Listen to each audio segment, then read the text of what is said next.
ਵਾਹਿਗੁਰੂ ਜੀ ਕਾ ਖਾਲਸਾ ਵਾਹਿਗੁਰੂ ਜੀ ਕੀ ਫਤਿਹ। ਗੁਰੂ ਰੂਪ ਗੁਰੂ ਖਾਲਸਾ ਸਾਧ ਸੰਗਤ ਜੀ, ਸਤਿਗੁਰੂ ਪਾਤਸ਼ਾਹ ਨੇ ਸਾਡੇ ਤੇ ਤਰਸ ਕੀਤਾ, ਸਾਡੇ ਤੇ ਕਿਰਪਾ ਕੀਤੀ ਹੈ। ਆਪਾਂ ਗੁਰੂ ਕੇ ਚਰਨਾਂ ਵਿੱਚ ਆ ਕਰਕੇ ਆਪਣੇ ਜੀਵਨ ਦੇ ਪਲਾਂ ਨੂੰ ਸਫਲਾ ਕਰ ਰਹੇ ਹਾਂ। ਲੇਕਿਨ ਗੁਰਦੁਆਰੇ ਵਿੱਚ ਵੀ ਭਾਵਨਾ ਦੇ ਮੁਤਾਬਕ ਫਲ ਮਿਲੇਗਾ, ਕਿਉਂਕਿ ਇੱਕ ਪਾਸੇ ਇਹ ਗੁਰੂ ਦਾ ਸਿੱਖ ਗੁਰੂ ਕੇ ਲੰਗਰ ਦੇ ਭਾਂਡੇ ਮਾਂਜਦਾ ਹੈ, ਇੱਕ ਪਾਸੇ ਉਹ ਵੀ ਲੋਕ ਨੇ ਜਿਹੜੇ ਜੇਬਾਂ ਕਤਲ ਲਈ ਆਉਣਗੇ। ਆਏ ਦੋਵੇਂ ਗੁਰਦੁਆਰੇ ਵਿੱਚ ਨੇ, ਲੇਕਿਨ ਬਾਤ ਕਰਮਾਂ ਦੇ ਮੁਤਾਬਕ ਮਿਲੇਗੀ। ਅੱਜ ਕੁਦਰਤੀ ਤੌਰ ਤੇ ਸੰਗਰਾਂਦ ਦਾ ਦਿਹਾੜਾ ਹੈ ਤੇ ਆਮ ਕਰਕੇ ਮੇਰਾ ਵੀ ਪਿੰਡ ਦਾ ਜਨਮ ਹੈ। ਵਹਿਮ ਸੀ ਵੀ ਬੀਬੀਆਂ ਨੇ ਕਹਿਣਾ ਕਿਸੇ ਮਰਦ ਦੇ ਮੂੰਹ ਮਹੀਨੇ ਦਾ ਨਾਂ ਸੁਣੀਏ। ਇਹ ਮੈਂ ਆਪਣੇ ਬਚਪਨ ਵਿੱਚ ਵੇਖਿਆ। ਗੁਰਮੁਖੋ, ਨਾ ਬੰਦੇ ਦੇ ਮੂੰਹੋਂ ਸੁਣਿਆ ਗੱਲ ਪਾਸ ਹੋਣੀ ਹੈ, ਨਾ ਬੀਬੀ ਦੇ ਮੂੰਹ ਤੋਂ ਸੁਣਨ ਨਾਲ ਗੱਲ ਬਣੇਗੀ। ਗੱਲ ਤਾਂ ਬਣੇਗੀ ਜੇ ਆਪਾਂ ਗੁਰੂ ਦੇ ਮੂੰਹ ਤੋਂ ਸੁਣੀਏ, ਕਿਉਂਕਿ ਆਪਾਂ ਗੁਰੂ ਕੇ ਸਿੱਖ ਹਾਂ। ਤੋ ਗੁਰਮੁਖੋ, ਸਾਡੇ ਵਡੇਰਿਆਂ ਨੇ, ਕਿਉਂਕਿ ਉਸ ਮੌਕੇ ਅੱਜ ਕੱਲ੍ਹ ਬਾਪੂ ਸਾਧਨ ਨਹੀਂ ਸਨ, ਪਰਮਾਤਮਾ ਨਾਲ ਜੁੜਨ ਵਾਸਤੇ ਵਸੀਲੇ ਬਣਾਏ, ਜਿਹਨੂੰ ਅਸੀਂ ਆਮ ਬੋਲੀ ਵਿੱਚ ਕਹਿ ਸਕਦੇ ਹਾਂ ਕਿ ਉਹਨਾਂ ਨੇ ਸਾਡੇ ਹਿੰਦੁਸਤਾਨ ਵਿੱਚ ਧਰਮ ਦੇ 68 ਕੇਂਦਰ ਨੀਤ ਕੀਤੇ, ਜਿਹਨੂੰ ਆਪਾਂ ਕਹਿੰਦੇ 68 ਤੀਰਥ ਸਗਲ ਪੁੰਨ। 68 ਤੋਂ ਭਾਵ 68। ਜਿਹੜਾ ਤੀਰਥ ਲਫ਼ਜ਼ ਹੈ ਨਾ, ਇਹਦੇ ਅਰਥ ਨੇ ਏਅਰਪੋਰਟ, ਇਹਦਾ ਅਰਥ ਹੈ ਬੰਦਰਗਾਹ, ਇਹਦਾ ਅਰਥ ਹੈ ਅੱਡਾ। ਭਾਵ ਕਿ ਜਿੱਥੋਂ ਜਹਾਜ਼ ਉੱਡਦੇ ਨੇ ਉਹ ਵੀ ਤੀਰਥ, ਜਿੱਥੋਂ ਬੱਸਾਂ ਚੱਲਦੀਆਂ ਨੇ ਉਹ ਵੀ ਤੀਰਥ। ਲੇਕਿਨ ਧਰਮ ਸਥਾਨਾਂ ਨੂੰ ਉਹਨਾਂ ਤੀਰਥ ਤਾਂ ਆਖਿਆ ਕਿ ਅਸੀਂ ਇਹਨਾਂ ਸਥਾਨਾਂ ਤੇ ਜਾ ਕਰਕੇ ਆਪਣੀ ਬਿਰਤੀ ਦੀ ਉਡਾਰੀ ਉੱਚੀ ਮਾਰਨੀ ਹੈ। ਜਿਹੜੀ ਸਾਡੀ ਬਿਰਤੀ ਹੈ ਨਾ, ਉਸ ਬਿਰਤੀ ਨੂੰ ਉੱਚੀਆਂ ਕਰਨ ਦਾ ਯਤਨ ਕਰਨਾ ਹੈ। ਮੈਂ ਲਫ਼ਜ਼ ਅੱਗੇ ਵੀ ਕਿਹਾ ਕਿ ਸਾਡੇ ਕੋਈ ਪੁਰਾਣੇ ਜ਼ਮਾਨੇ ਵਿੱਚ ਸਾਧਨ ਨਹੀਂ ਸਨ। ਅਸੀਂ ਪੁਰਾਤਨ ਗ੍ਰੰਥਾਂ ਦਾ ਮੁਤਾਲਿਆ ਕਰਦੇ ਹਾਂ ਤੇ ਉਹਨਾਂ ਨੇ ਮਨੁੱਖ ਦੀ ਉਮਰ ਦੇ 4 ਹਿੱਸੇ ਕੀਤੇ। ਪਹਿਲਾ ਬਾਲ ਅਵਸਥਾ, ਬ੍ਰਹਮਚਾਰੀ, ਮੁੜ ਕੇ ਗ੍ਰਸਥ ਆਸ਼ਰਮ, ਫਿਰ ਬਾਨਪ੍ਰਸਥ, ਔਰ ਉਹਦੇ ਤੋਂ ਬਾਅਦ ਸੰਨਿਆਸੀ। ਇਹ 4 ਭਾਗਾਂ ਵਿੱਚ ਸਾਡੇ ਵਡੇਰਿਆਂ ਨੇ ਇਹ ਬੰਦੇ ਦੇ ਸਮੇਂ ਨੂੰ ਕਵਰ ਕੀਤਾ। ਭਾਵ 25 ਸਾਲ ਤੱਕ ਉਹਨੇ ਦੂਜਿਆਂ ਦੇ ਕੋਲੋਂ ਵਿਦਿਆ ਲੈਣੀ ਹੈ, ਸਮਝਣਾ ਹੈ। ਉਪਰੰਤ ਉਹਦੀ ਸ਼ਾਦੀ ਹੋ ਜਾਂਦੀ, ਗ੍ਰਸਥ ਕਰਦਾ। ਤੇ ਗ੍ਰਸਥ ਆਪਾਂ ਲਫ਼ਜ਼ ਕਹਿ ਦਿੰਦੇ ਪਰ ਕਦੀ ਚਿੱਥਦੇ ਨਹੀਂ। ਜਿਹੜਾ ਗ੍ਰਸਥ ਸ਼ਬਦ ਹੈ ਨਾ, ਇਹ 2 ਸ਼ਬਦਾਂ ਦਾ ਕੰਬੀਨੇਸ਼ਨ ਹੈ, ਗ੍ਰਹਿ ਤੇ ਸੱਤ। ਗ੍ਰਹਿ ਦਾ ਭਾਵ ਹੈ ਘਰ, ਤੇ ਸੱਤ ਦਾ ਭਾਵ ਹੈ ਵੀ ਘਰ ਵਿੱਚ ਰਹਿੰਦਿਆਂ ਸੱਤ ਨਾਲ ਜੁੜੇ ਰਹਿਣਾ। ਜਿਹਨੂੰ ਆਪਾਂ ਰੋਜ਼ਾਨਾ ਪਾਠ ਕਰਦੇ, ਕਹੋ ਨਾਨਕ ਗੁਰ ਪ੍ਰਸਾਦੀ, ਜਿਨ੍ਹਾਂ ਲਿਵ ਲਾਗੀ ਤਿੰਨੀ ਵਿੱਚੇ ਮਾਇਆ ਪਾਇਆ। ਜਿਹੜਾ ਮਾਣ ਹੰਕਾਰ ਹੈ ਨਾ, ਇਹ 8 ਪਰ ਬੰਦੇ ਦੇ ਉੱਪਰ ਆਪਣਾ ਹਮਲਾ ਕਰੀ ਰੱਖਦਾ ਹੈ। ਜਿਵੇਂ ਅੱਜ ਕੱਲ੍ਹ ਦੇ ਜ਼ਮਾਨੇ 'ਚ ਜਿਹੜਾ 4 ਅੱਖਰ ਪੜ੍ਹ ਗਿਆ ਕਹਿੰਦਾ ਮੈਂ ਬਹੁਤ ਵੱਡਾ ਗਿਆਨੀ ਆ। ਜਿਹਨੇ 4 ਪੈਸੇ ਕਿਤੇ ਗੁਰਦੁਆਰੇ ਭੇਟ ਕੀਤੇ ਕਹਿੰਦੇ ਮੈਂ ਬਹੁਤ ਵੱਡਾ ਦਾਨੀ ਆ। ਮੈਂ ਇੱਕ ਬਹੁਤ ਵੱਡਾ ਰੋਗ ਹੈ। ਇਸ ਕਰਕੇ ਉਹ ਜ਼ਮਾਨੇ ਦੇ ਵਿੱਚ ਕਈ ਲੋਕਾਂ ਨੇ ਆਖਿਆ ਜਿਹੜਾ ਗ੍ਰਸਥ ਹੈ ਨਾ, ਇਹ ਬੜਾ ਦੁਖਦਾਈ ਹੈ, ਘਰਾਂ ਨੂੰ ਛੱਡ ਕੇ ਘਰਾਂ ਚੋਂ ਬਾਹਰ ਨਿਕਲ ਗਿਆ। ਸਾਡਾ ਬਾਪੂ ਧੰਨ ਗੁਰੂ ਨਾਨਕ ਪਾਤਸ਼ਾਹ ਮਹਾਰਾਜ ਉਹਨਾਂ ਨੂੰ ਤਾੜ ਕੇ ਕਹਿਣ ਲੱਗੇ, ਭਲਿਓ ਤੁਹਾਡਾ ਇਹ ਫਾਰਮੂਲਾ ਗਲਤ ਹੈ। ਕਿਉਂ? ਹੋਏ ਫਕੀਰ ਗ੍ਰਸਤ ਅਜ ਉਹਨੂੰ ਕੇ ਕਰ ਮੰਗਣ ਜਾਏ। ਜੇ ਤੁਸੀਂ ਕਹਿੰਦੇ ਗ੍ਰਸਤੀ ਮਾੜੇ ਨੇ ਤੇ ਉਹਨਾਂ ਦੇ ਘਰਾਂ ਚੋਂ ਮੰਗਣ ਕਿਉਂ ਜਾਂਦੇ ਨੇ? ਪੁਰਾਣੇ ਜ਼ਮਾਨੇ 'ਚ ਲੋਕਾਂ ਨੇ ਔਰਤ ਨੂੰ ਬਹੁਤ ਬੁਰੇ ਸ਼ਬਦ ਕਹੇ, ਮੇਰੀ ਜ਼ਬਾਨ ਅਲਾਓ ਨਹੀਂ ਕਰਦੀ ਕਿਉਂਕਿ ਮੈਂ ਗੁਰੂ ਕਾ ਸਿੱਖ ਹਾਂ। ਤੁਲਸੀਦਾਸ ਹਿੰਦੁਸਤਾਨ ਦਾ ਮਹਾਨ ਵਿਦਵਾਨ, ਜਿਹਦੇ ਕਈ ਘਰਾਂ ਦੇ ਵਿੱਚ ਲੋਕੀ ਲਗਾਤਾਰ ਪਾਠ ਵੀ ਕਰਾਉਂਦੇ ਨੇ, ਮੈਂ ਉਹਦਾ ਕੰਡੈਮ ਨਹੀਂ ਕਰ ਰਿਹਾ, ਲੇਕਿਨ ਉਸ ਤੁਲਸੀਦਾਸ ਨੇ ਵੀ ਔਰਤ ਦੇ ਪ੍ਰਤੀ ਇੰਨੇ ਢਿੱਲੇ ਸ਼ਬਦ ਪਏ ਨੇ ਕਿ ਜ਼ਬਾਨ ਅਲਾਓ ਨਹੀਂ ਦਿੰਦੀ। ਕੀ ਕਹਿੰਦਾ? ਪਸ਼ੂ ਗਵਾਰ ਸ਼ੂਦਰ ਅਰ ਨਾਰੀ ਚਾਰੋਂ ਤਾੜ ਕੇ ਅਧਿਕਾਰੀ। ਪਸ਼ੂ ਨਾਲ ਤੁਲਨਾ ਕਰ ਦਿੱਤੀ। ਕਹਿੰਦਾ ਪਸ਼ੂ ਬੇਸਮਝ ਨੀਵੀਂ ਜਾਤੀ ਵਾਲਾ ਤੇ ਔਰਤ, ਕਹਿੰਦਾ ਇਹਨਾਂ ਨਾਲ ਮਿੱਠਾ ਨਾ ਬੋਲੋ, ਇਹਨਾਂ ਨੂੰ ਤਾੜ ਕੇ ਰੱਖੋ। ਤੁਲਸੀਦਾਸ ਦੀਆਂ ਪੰਕਤੀਆਂ ਮੈਂ ਫਿਰ ਰਿਪੀਟ ਕਰਾਂ, ਪਸ਼ੂ ਗਵਾਰ, ਡੰਗਰ ਆਪਾਂ ਕਹਿ ਦਿੰਦੇ ਹਾਂ ਬੋਲੀ ਚ, ਪਸ਼ੂ ਡੰਗਰ, ਪਸ਼ੂ ਗਵਾਰ ਸ਼ੂਦਰ ਅਰ ਨਾਰੀ ਚਾਰੋਂ ਤਾੜ ਕੇ ਅਧਿਕਾਰੀ। ਤੇ ਬਾਬੇ ਨਾਨਕ ਨੇ ਆਖਿਆ ਵੀ ਸਮਝੋ, ਜੇ ਔਰਤ ਏਡੀ ਮਾੜੀ ਤੇ ਔਰਤ ਨੂੰ ਜੰਮੇ ਕਿਉਂ ਜੇ? ਜੇ ਤੁਸੀਂ ਕਹਿੰਦੇ ਕਿ ਔਰਤ ਏਡੀ ਮਾੜੀ ਹੈ ਤੇ ਤੁਹਾਡੀ ਮਾਂ ਵੀ ਔਰਤ, ਵਿਆਹ ਤੁਸੀਂ ਕਰਾਇਆ ਨਹੀਂ, ਤੁਹਾਡੇ ਧੀ ਤਾਂ ਹੋਣੀ ਨਹੀਂ, ਪਰ ਤੁਹਾਡੀ ਭੈਣ ਵੀ ਔਰਤ, ਮਾਂ ਨੂੰ ਪਸ਼ੂ ਨਾਲ ਤੋਲੋਗੇ? ਉਹਨਾਂ ਕੋਲ ਕੋਈ ਜਵਾਬ ਨਹੀਂ। ਤੋ ਗੁਰਮੁਖੋ ਇਸ ਪ੍ਰਕਾਰ 50 ਸਾਲ ਤੱਕ ਗ੍ਰਹਿ ਵਿੱਚ ਰਹਿ ਕੇ ਬੱਚਿਆਂ ਦੀ ਸਾਂਭ ਸੰਭਾਲ ਕਰਨੀ, ਮੁੜ ਕੇ ਜ਼ਮਾਨੇ ਦੇ ਰਿਵਾਜ ਮੁਤਾਬਕ 25 ਸਾਲ ਜਿਹੜੇ ਧਾਰਮਿਕ ਡੇਰੇ ਸਨ, ਆਸ਼ਰਮ ਸਨ, ਉੱਥੇ ਜਾ ਕੇ ਅਧਿਆਤਮਿਕ ਵਿਦਿਆ ਨੂੰ ਪ੍ਰਾਪਤ ਕਰਨਾ। ਉਪਰੰਤ ਜੇ ਕੋਈ 75 ਤੋਂ ਉੱਪਰ ਟੱਪ ਗਿਆ ਤੇ ਉਹਨੂੰ ਕਹਿੰਦੇ ਸੰਨਿਆਸੀ। ਉਹ ਆਪਣੀ ਜ਼ਿੰਦਗੀ ਦੇ ਅਨੁਭਵ ਤੋਂ, ਆਪਣੀ ਪੜ੍ਹਾਈ ਦੇ ਮੁਤਾਬਕ ਲੋਕਾਂ ਨੂੰ ਧਾਰਮਿਕ ਗਾਈਡੈਂਸ ਦਿੰਦੇ। ਇਸ ਪ੍ਰਕਾਰ ਇਹ ਜ਼ਿੰਦਗੀ ਦਾ ਸਫ਼ਰ ਚੱਲਦਾ ਸੀ। ਇੱਕ ਲਫ਼ਜ਼ ਮੈਂ ਤਕਰੀਬਨ ਹਰ ਕਥਾ ਵਿੱਚ, ਹਰ ਥਾਂ ਤੇ ਕਹਿੰਦਾ ਹੈ, ਦੁਨੀਆ ਦਾ ਕੋਈ ਧਰਮ ਮਾੜਾ ਨਹੀਂ, ਪਰ ਜਦੋਂ ਧਰਮ ਦੇ ਠੇਕੇਦਾਰਾਂ ਕੋਲ ਆ ਜਾਏ ਉਦੋਂ ਉਹ ਧਰਮ ਦਾ ਰੰਗ ਰੂਪ ਬਦਲ ਦਿੰਦੇ ਨੇ। ਧਰਮ ਕੋਈ ਮਾੜਾ ਨਹੀਂ। ਧਰਮ ਦਾ ਅਰਥ ਹੁੰਦਾ ਹੈ ਰਿਲੀਜਨ, ਰੀ ਦੁਬਾਰਾ, ਲੈਜਨ ਜੋੜਨਾ। ਜਿਹੜਾ ਟੁੱਟੀ ਆਤਮਾ ਨੂੰ ਪਰਮਾਤਮਾ ਨਾਲ ਜੋੜੀ, ਉਹਨੂੰ ਮਾੜਾ ਕਿਵੇਂ ਕਹੋਗੇ? ਜਸਟ ਲਾਈਕ ਆਪਾਂ ਦਵਾਈ ਲੈਂਦੇ ਆ, ਕਈ ਐਲੋਪੈਥੀ ਨੂੰ ਬੜਾ ਚੰਗਾ ਸਮਝਦੇ, ਬਹੁਤੇ ਪੜ੍ਹੇ ਲਿਖੇ ਗੁਰਮੁਖ ਪਿਆਰੇ, ਉਹ ਕਹਿੰਦੇ ਵੀ ਗੋਲੀ ਲਈ ਤੇ ਠੀਕ ਹੋ ਜਾਣਗੇ। ਕਈ ਦੇਸੀ ਇਲਾਜ ਆਯੁਰਵੇਦ ਨੂੰ ਪ੍ਰੈਫਰੈਂਸ ਦਿੰਦੇ ਨੇ, ਕਈ ਹੋਮਿਓਪੈਥੀ ਦੀ ਦਵਾਈ ਲੈਂਦੇ ਨੇ। ਭਾਵੇਂ ਹੋਮਿਓਪੈਥੀ ਹੈ, ਭਾਵੇਂ ਐਲੋਪੈਥੀ ਹੈ ਤਾਂ ਦਵਾਈਆਂ। ਇਸੇ ਪ੍ਰਕਾਰ ਗੁਰਮੁਖੋ ਕੋ ਈਸਾਈ ਬਣ ਗਿਆ, ਕੋ ਮੁਸਲਮਾਨ ਬਣ ਗਿਆ, ਕੋ ਸਿੱਖ ਬਣ ਗਿਆ, ਯਹੂਦੀ ਬਣ ਗਿਆ, ਹੈ ਤਾਂ ਅਧਿਆਤਮਿਕ ਦਵਾਈ। ਤੇ ਮਾੜਾ ਕਿਹਨੂੰ ਕਹੀਏ? ਇਸੇ ਕਰਕੇ ਸਾਡੇ ਬਾਪੂ ਨੇ ਸਾਨੂੰ ਸਮਝਾਇਆ, ਤੂੰ ਨੈਰੋ ਮਾਈਂਡਡ ਦਾ ਸ਼ਿਕਾਰ ਨਾ ਹੋਈ, ਤੂੰ ਤੰਗ ਦਿਲਤ ਨਾ ਹੋਵੇਂ। ਦਿਉਰਾ ਮਸੀਤ ਸੋਈ, ਦਿਉਰੇ ਵਿੱਚ ਵੀ ਉਹ ਰੱਬ ਹੈ ਤੇ ਮਸੀਤ ਵਿੱਚ ਵੀ ਉਹ ਹੈ। ਪੂਜਾ ਔਰ ਨਮਾਜ਼ ਕੋਈ ਮਾਨ ਸਭੇ ਏਕ ਕੇ ਅਨੇਕ ਕੋ ਪ੍ਰਭਾਵ ਹੈ, ਏਕੇ ਨੈਣ ਏਕੇ ਕਾਨ। ਭਾਵੇਂ ਗ੍ਰੰਥੀ ਸਿੰਘ ਤੇ ਭਾਵੇਂ ਮੌਲਵੀ, ਇਹੋ ਜਿਹੇ ਕੰਨ ਤੇ ਕੋਈ ਨਹੀਂ ਅੱਖਾਂ ਨੇ, ਫਰਕ ਕੀ ਉਹਨਾਂ ਦਾ?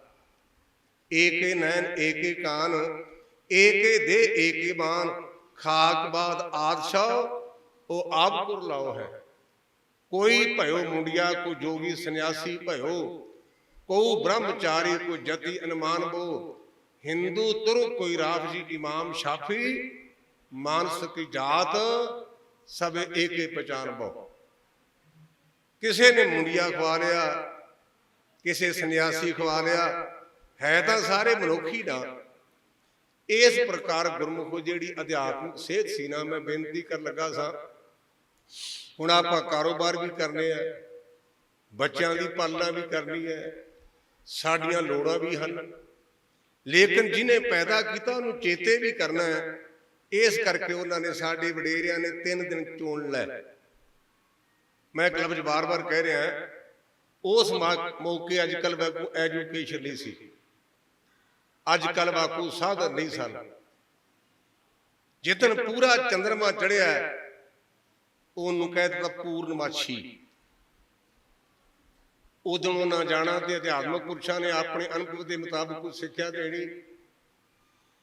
ਜਿੱਦਣ ਸਾਰੀ ਰਾਤ ਚੰਦਰਮਾ ਨੇ ਨਹੀਂ ਚੜ੍ਹਨਾ ਉਹਨੂੰ ਮਸਿਆ ਕਹਿ ਦਿੱਤਾ। ਇਸੇ ਪ੍ਰਕਾਰ ਜਿਹੜਾ ਸੰਗਰਾਂਦ ਹੈ ਨਾ, ਇਹ ਦਰਅਸਲ ਲਫ਼ਜ਼ ਹੈ ਸੰਕ੍ਰਾਂਤੀ। ਸੱਸੇ ਤੇ ਟਿੱਪੀ, ਕੱਕੇ ਦੇ ਪੈਰ ਥੱਲੇ ਰਾਰਾ, ਅੱਗੇ ਕੰਨਾ, ਤੱਤੇ ਨੂੰ ਸਿਆਰੀ ਤੋਂ ਉੱਪਰ ਬਿੰਦੀ। ਇਹਦਾ ਸੁਧ ਲਿਖਾਈ ਇਹ ਹੈ। ਉਹਨੂੰ ਮੋਡੀਫਾਈ ਕਰਕੇ ਅਸੀਂ ਬਣਾ ਦਿੱਤਾ ਸੰਗਰਾਂਦ। ਜਿਵੇਂ ਸਟੇਸ਼ਨ ਹੈ ਨਾ, ਤੇ ਉਹਨੂੰ ਆਮ ਆਪਾਂ ਕਹਿੰਦੇ ਟੇਸਣ, ਲਫ਼ਜ਼ ਸਟੇਸ਼ਨ ਹੈ, ਪਰ ਆਪਾਂ ਉਹਨੂੰ ਮੋਡੀਫਾਈ ਕਰ ਦਿੱਤਾ।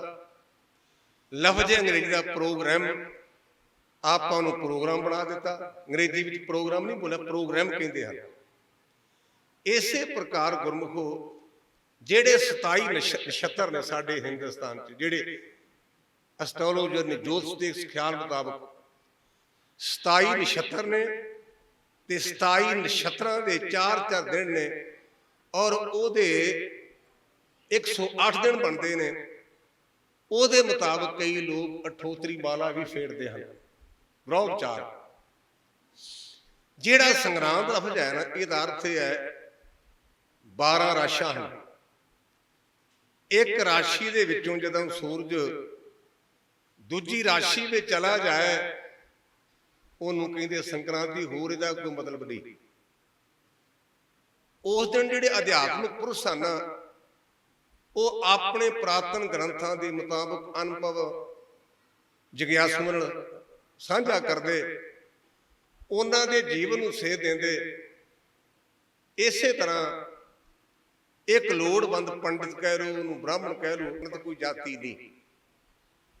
ਗੁਰੂ ਕੀ ਬਾਣੀ ਦੇ ਮੁਤਾਬਕ ਸੋ ਪੰਡਿਤ ਜੋ ਮਨ ਪ੍ਰਬੁੱਧ ਹੈ, ਅਸਲੀ ਪੰਡਿਤ ਉਹ ਹੈ ਲੋਕਾਂ ਨੂੰ ਲੈਕਚਰ ਦੇਣ ਦੀ ਬਜਾਏ ਪਹਿਲਾਂ ਆਪਣਾ ਮਨ ਸਮਝਾਵੇ। ਮਨ ਸਮਝਾਵਨ ਕਾਰਨੇ ਕਛੂਅਕ ਪੜ੍ਹੀਏ ਗਿਆਨ, ਜਿਹਨੂੰ ਅੰਗਰੇਜ਼ੀ ਵਿੱਚ ਕਹਿੰਦੇ ਐਗਜ਼ਾਮਪਲ ਇਜ਼ ਬੈਟਰ ਦੈਨ ਪ੍ਰੋਸੈਪਟ। ਜਿਹੜਾ ਬ੍ਰਾਹਮਣ ਸ਼ਬਦ ਹੈ ਇਹਨੂੰ ਸੰਸਕ੍ਰਿਤ ਵਿੱਚ ਕਹਿੰਦੇ ਨੇ ਬ੍ਰਹਮ ਜਨੰਤੀ ਤੀ ਬ੍ਰਾਹਮਣਾ। ਬ੍ਰਹਮ ਨਾਮ ਹੈ ਪ੍ਰਮਾਤਮਾ ਦਾ। ਜਿਹੜਾ ਪ੍ਰਮਾਤਮਾ ਦੀ ਸੋਝੀ ਰੱਖੇ ਉਹਨੂੰ ਬ੍ਰਾਹਮਣ ਕਹਿੰਦੇ, ਭਾਵੇਂ ਕੋਈ ਵੀ ਹੋਵੇ।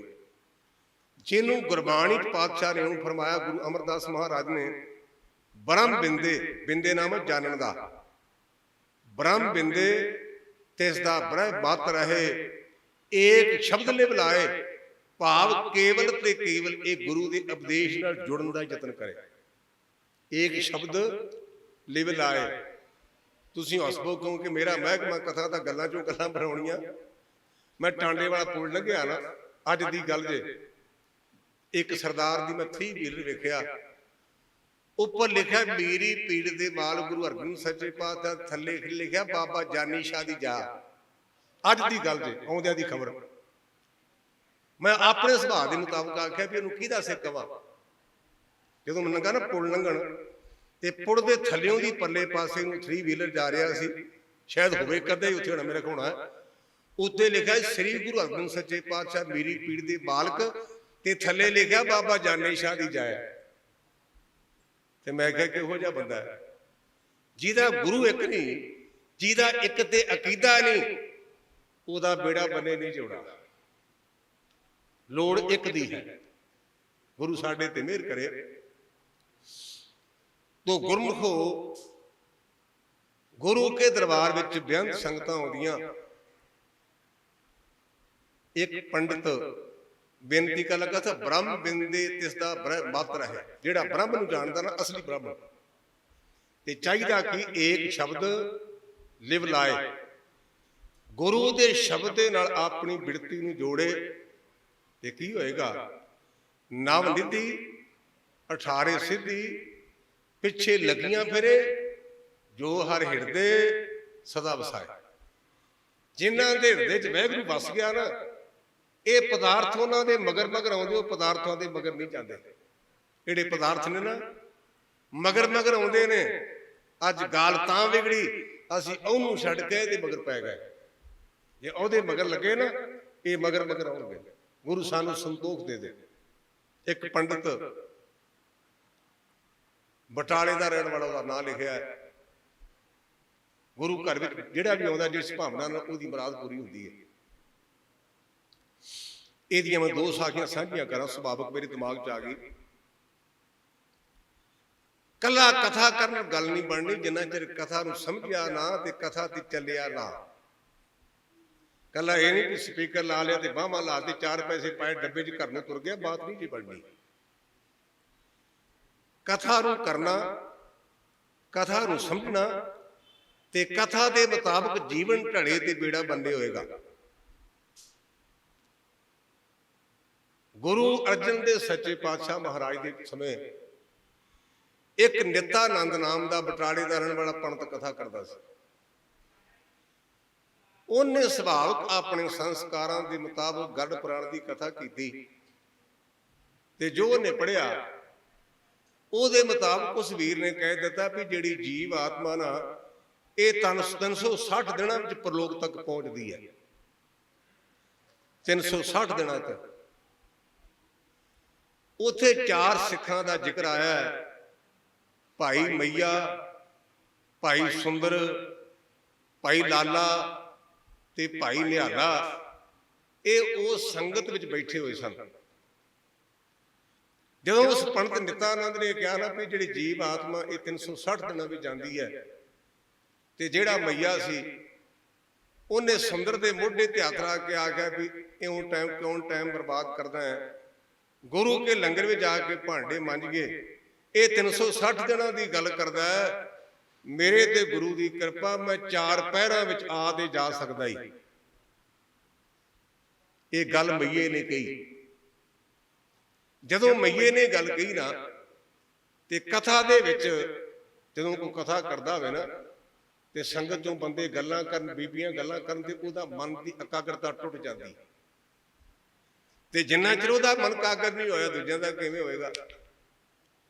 ਇੱਥੇ ਮੈਨੂੰ ਗਿਆਨੀ ਮਾਨ ਸਿੰਘ ਚੌਰਾ ਆਪਣੀ ਕੌਮ ਦੇ ਵਿਦਵਾਨ ਹੋਏ ਨੇ, ਮਹਾਨ ਪੁਰਸ਼, ਉਹਨਾਂ ਦੀ ਗੱਲ ਚੇਤੇ ਆ ਗਈ। ਇੱਕ ਵਾਰ ਉਹਨਾਂ ਨੇ ਉਹ ਬਕਾਇਦਾ ਰਿਕਾਰਡ ਵਿੱਚ ਮੈਂ ਸੁਣਿਆ, ਕਹਿੰਦੇ ਵੀ ਇੱਕ ਪਾਸੇ ਮੇਰਾ ਪੁੱਤ ਮਰ ਜਾਏ, ਕਿੱਡੀ ਵੱਡੀ ਗੱਲ, ਕਿੱਡੀ ਗੱਲ। ਗਿਆਨੀ ਮਾਨ ਸਿੰਘ ਚੌਰ ਕਹਿੰਦਾ ਇੱਕ ਪਾਸੇ ਮੇਰਾ ਪੁੱਤ ਮਰ ਜਾਏ, ਇੱਕ ਪਾਸੇ ਮੇਰੇ ਕਥਾ ਕਰਦੇ ਬੰਦੇ ਗੱਲਾਂ ਕਰਦੇ ਹੋਣ, ਤੇ ਮੈਨੂੰ ਪੋਤੇ ਦੇ ਮਰਨ ਦੀ ਇੰਨਾ ਦੁੱਖ ਨਹੀਂ ਜਿੰਨੀ ਉਹਨਾਂ ਦੀ ਗੱਲਾਂ ਨਾਲ ਮੇਰਾ ਮਨ ਪਰੇਸ਼ਾਨ ਹੁੰਦਾ। ਮੇਰਾ ਮਨ ਕਾਗਰਤਾ ਭਰ ਗਿਆ। ਰੋਹ ਵਿਚਾਰ ਇਸ ਬਾਬਤ ਵਿੱਚੋਂ ਗੱਲ ਆ ਗਈ।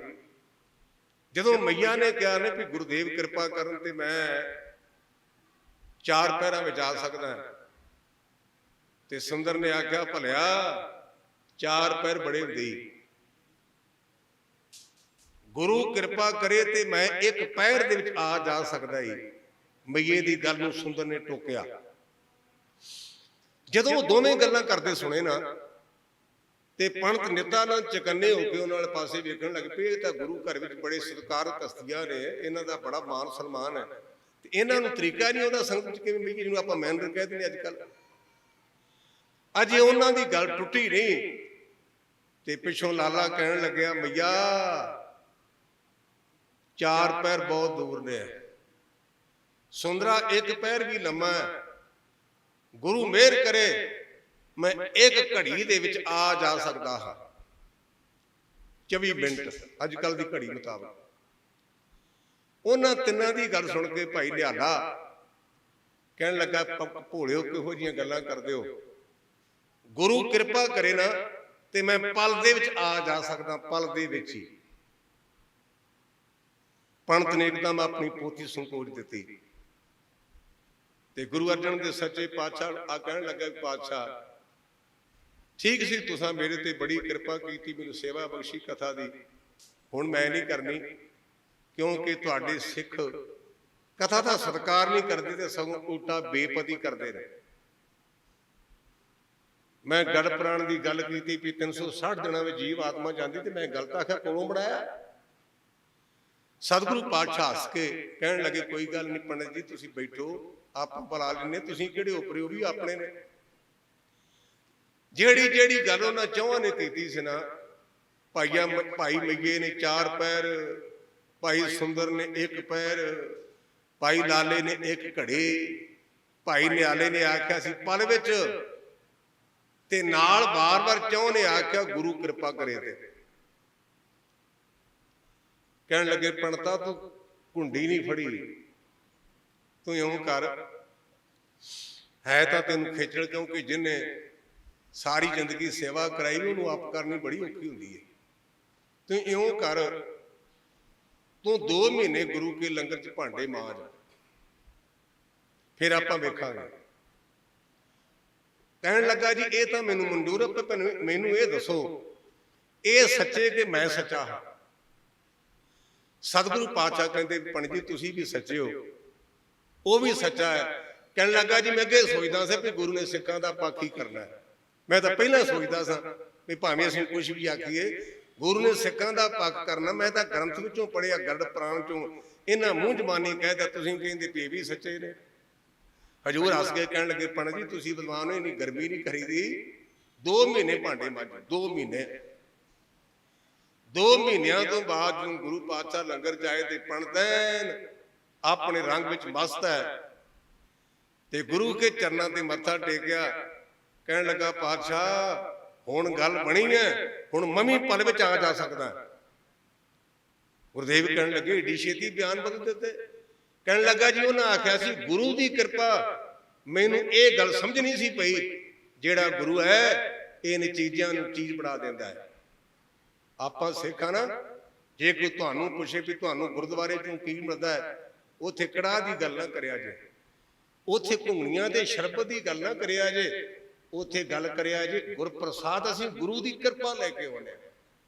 ਜਿੱਥੇ ਗੁਰੂ ਦੀ ਕਿਰਪਾ ਨਾ ਉੱਥੇ ਸਭ ਕੁਝ ਹੀ ਮਿਲ ਜਾਂਦਾ। ਗੁਰਪ੍ਰਸਾਦ ਕਿਰਪਾ ਜੇ ਕਰੇ, ਨਾਨਕ ਸੰਤ ਸੰਗ ਨਿੰਦਕ ਵੀ ਤਰੇ। ਜਿਹੜੀ ਹੁਣ ਆਪਾਂ ਸੰਗਰਾਂਦ ਅੜਦਾ, ਮੈਂ ਇਸ ਪਾਸੇ ਵੱਲ ਆਵਾਂ, ਪੰਡਤ ਕਥਾ ਕਰਦਾ ਹੈ, ਉਹਦਾ ਕਾਰਨ ਕੀ ਸੀ? ਵਿਦਵਾਨ ਸੀ ਲੇਕਿਨ ਗੁਜ਼ਾਰਾ ਨਹੀਂ ਚੱਲਦਾ। ਕਹਿਣ ਲੱਗਾ ਮਹਾਰਾਜ ਜੇ ਮੈਨੂੰ ਤੁਸੀਂ ਕਥਾ ਦੀ ਆਗਿਆ ਦੇ ਦਿਓ ਤੇ ਸਿੱਖ ਸੰਗਤਾਂ ਕਾਮ ਧੇਨ ਨੇ ਮਨ ਦੀਆਂ ਮੁਰਾਦਾਂ ਪੂਰੀਆਂ ਕਰ ਦਿੰਦੀਆਂ ਨੇ, ਤੇ ਮੈਂ ਕਥਾ ਕਰਾਂਗਾ, ਮੈਨੂੰ ਕੋਈ ਲੋੜਵੰਦ ਦੀ ਮਦਦ ਕਰ ਦੇਗਾ, ਮੇਰਾ ਕੰਮ ਚੱਲ ਜਾਏਗਾ। ਠੀਕ ਪੰਡਤਾ ਕਥਾ ਕਰਿਆ ਕਰ। ਜਿਹੜੀ ਮਾਇਆ ਹੈ ਨਾ, ਇਹਦੇ ਬਾਰੇ ਆਪਾਂ ਗੁਰਬਾਣੀ 'ਚ ਪੜ੍ਹਦੇ ਹਾਂ, ਇਹ ਮਾਇਆ ਜਿਤ ਹਰ ਵਿਸਰੈ, ਮੋਹ ਉਪਜੈ ਭਾਉ ਦੂਜਾ ਲਾਇਆ। ਮਾਇਆ ਕੱਲੇ ਲੋਟ ਨਹੀਂ, ਮਾਇਆ ਦਾ ਭਾਵ ਹੈ ਜਿਹਦੇ ਨਾਲ ਸਾਨੂੰ ਵਾਹਿਗੁਰੂ ਭੁੱਲ ਜਾਏ, ਭਾਵੇਂ ਕਿਸੇ ਰੂਪ 'ਚ ਉਹਨੂੰ ਮਾਇਆ ਕਹਿੰਦੇ ਹਨ। ਇਹ ਮਾਇਆ ਇੰਨੀ ਚੰਦਰੀ ਹੈ। ਮੈਂ ਆਮ ਕਥਾ ਵਿੱਚ ਸੰਤ ਕਰਤਾਰ ਸਿੰਘ ਹੋਰਾਂ ਦਾ ਜ਼ਿਕਰ ਕਰਦਾ, ਕਿਉਂਕਿ ਮੇਰੇ ਚਾਚੇ ਸਨ, ਮੇਰੇ ਉਸਤਾਦ ਸਨ, ਮੈਨੂੰ ਉਹਨਾਂ ਵਿਦਿਆ ਪੜ੍ਹਾਈ। ਤੇ ਜਦੋਂ ਵੀ ਮੇਰੇ ਮਨ ਵਿੱਚ ਸ਼ੰਕਾ ਆਉਣ, ਮੈਂ ਤੁਰੰਤ ਉਹਨੂੰ ਪੁੱਛਣਾ, ਕਿਉਂਕਿ ਆਪਣਾ ਘਰ ਦਾ ਕੰਮ ਸੀ, ਮੈਨੂੰ ਝੱਗ ਨਹੀਂ ਸੀ ਆਉਂਦਾ, ਆਪਣੇ ਕਰਕੇ ਪੁੱਛ ਲੈਣਾ।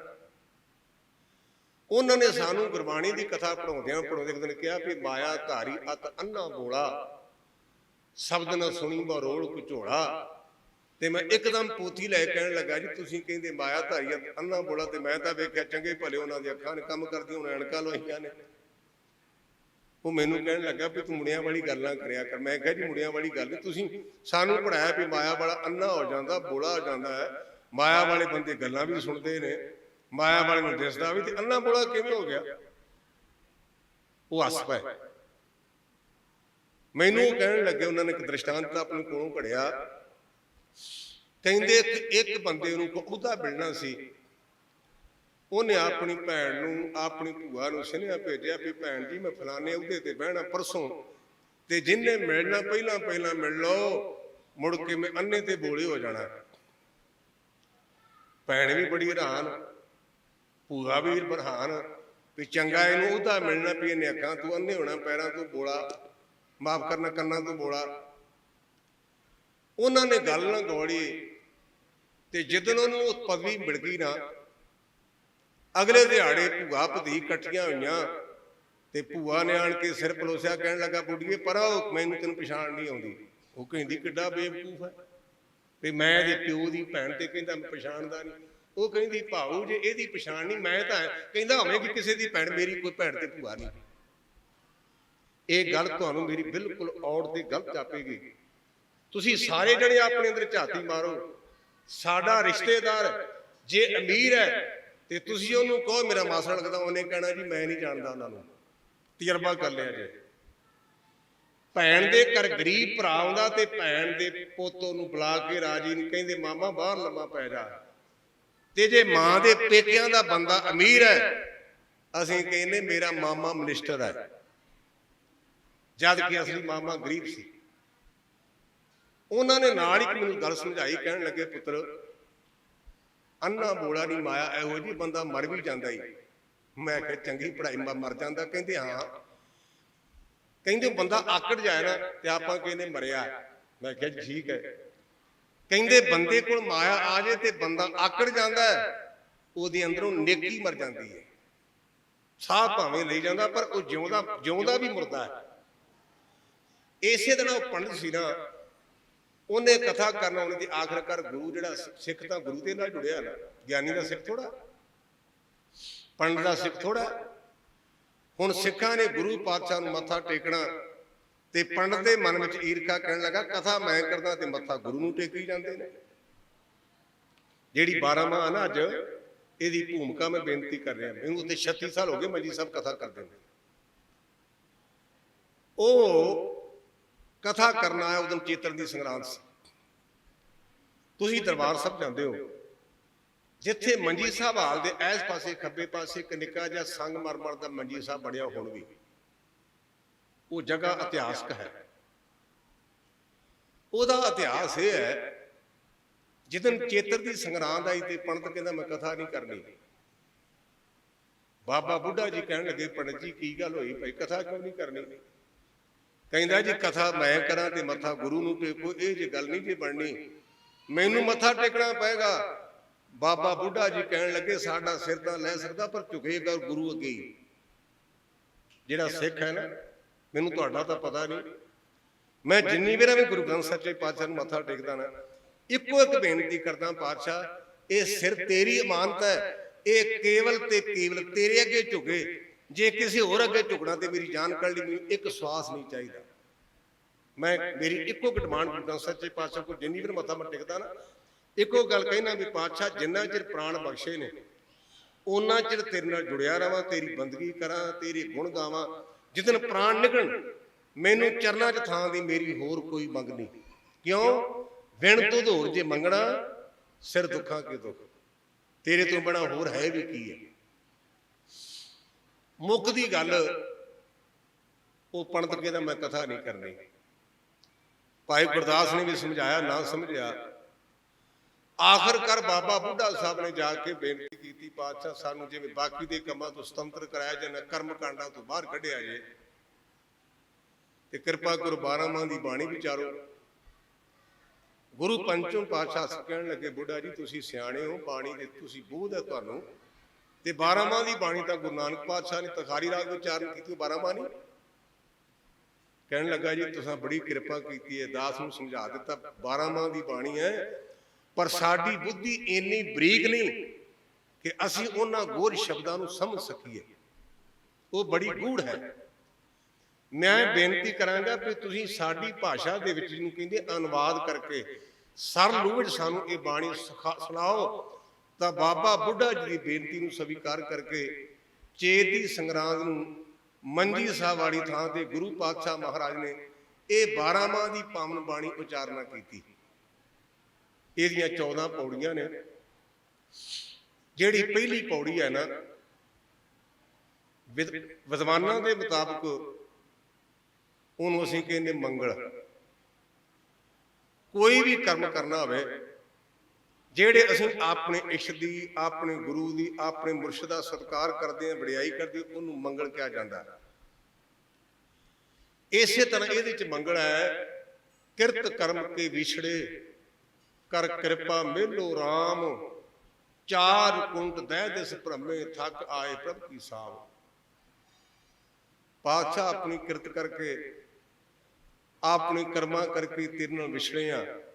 ਹੁਣ ਤੇਰੀ ਸਾਹਮਣਾ ਤਾਂ ਸ਼ਰਨ, ਹੁਣ ਤੇਰੀ ਸ਼ਰਨ ਲਈ ਹੈ ਤੇ ਸਾਨੂੰ ਕਿਰਪਾ ਕਰਕੇ ਆਪਣੇ ਨਾਲ ਜੋੜ ਲਾ।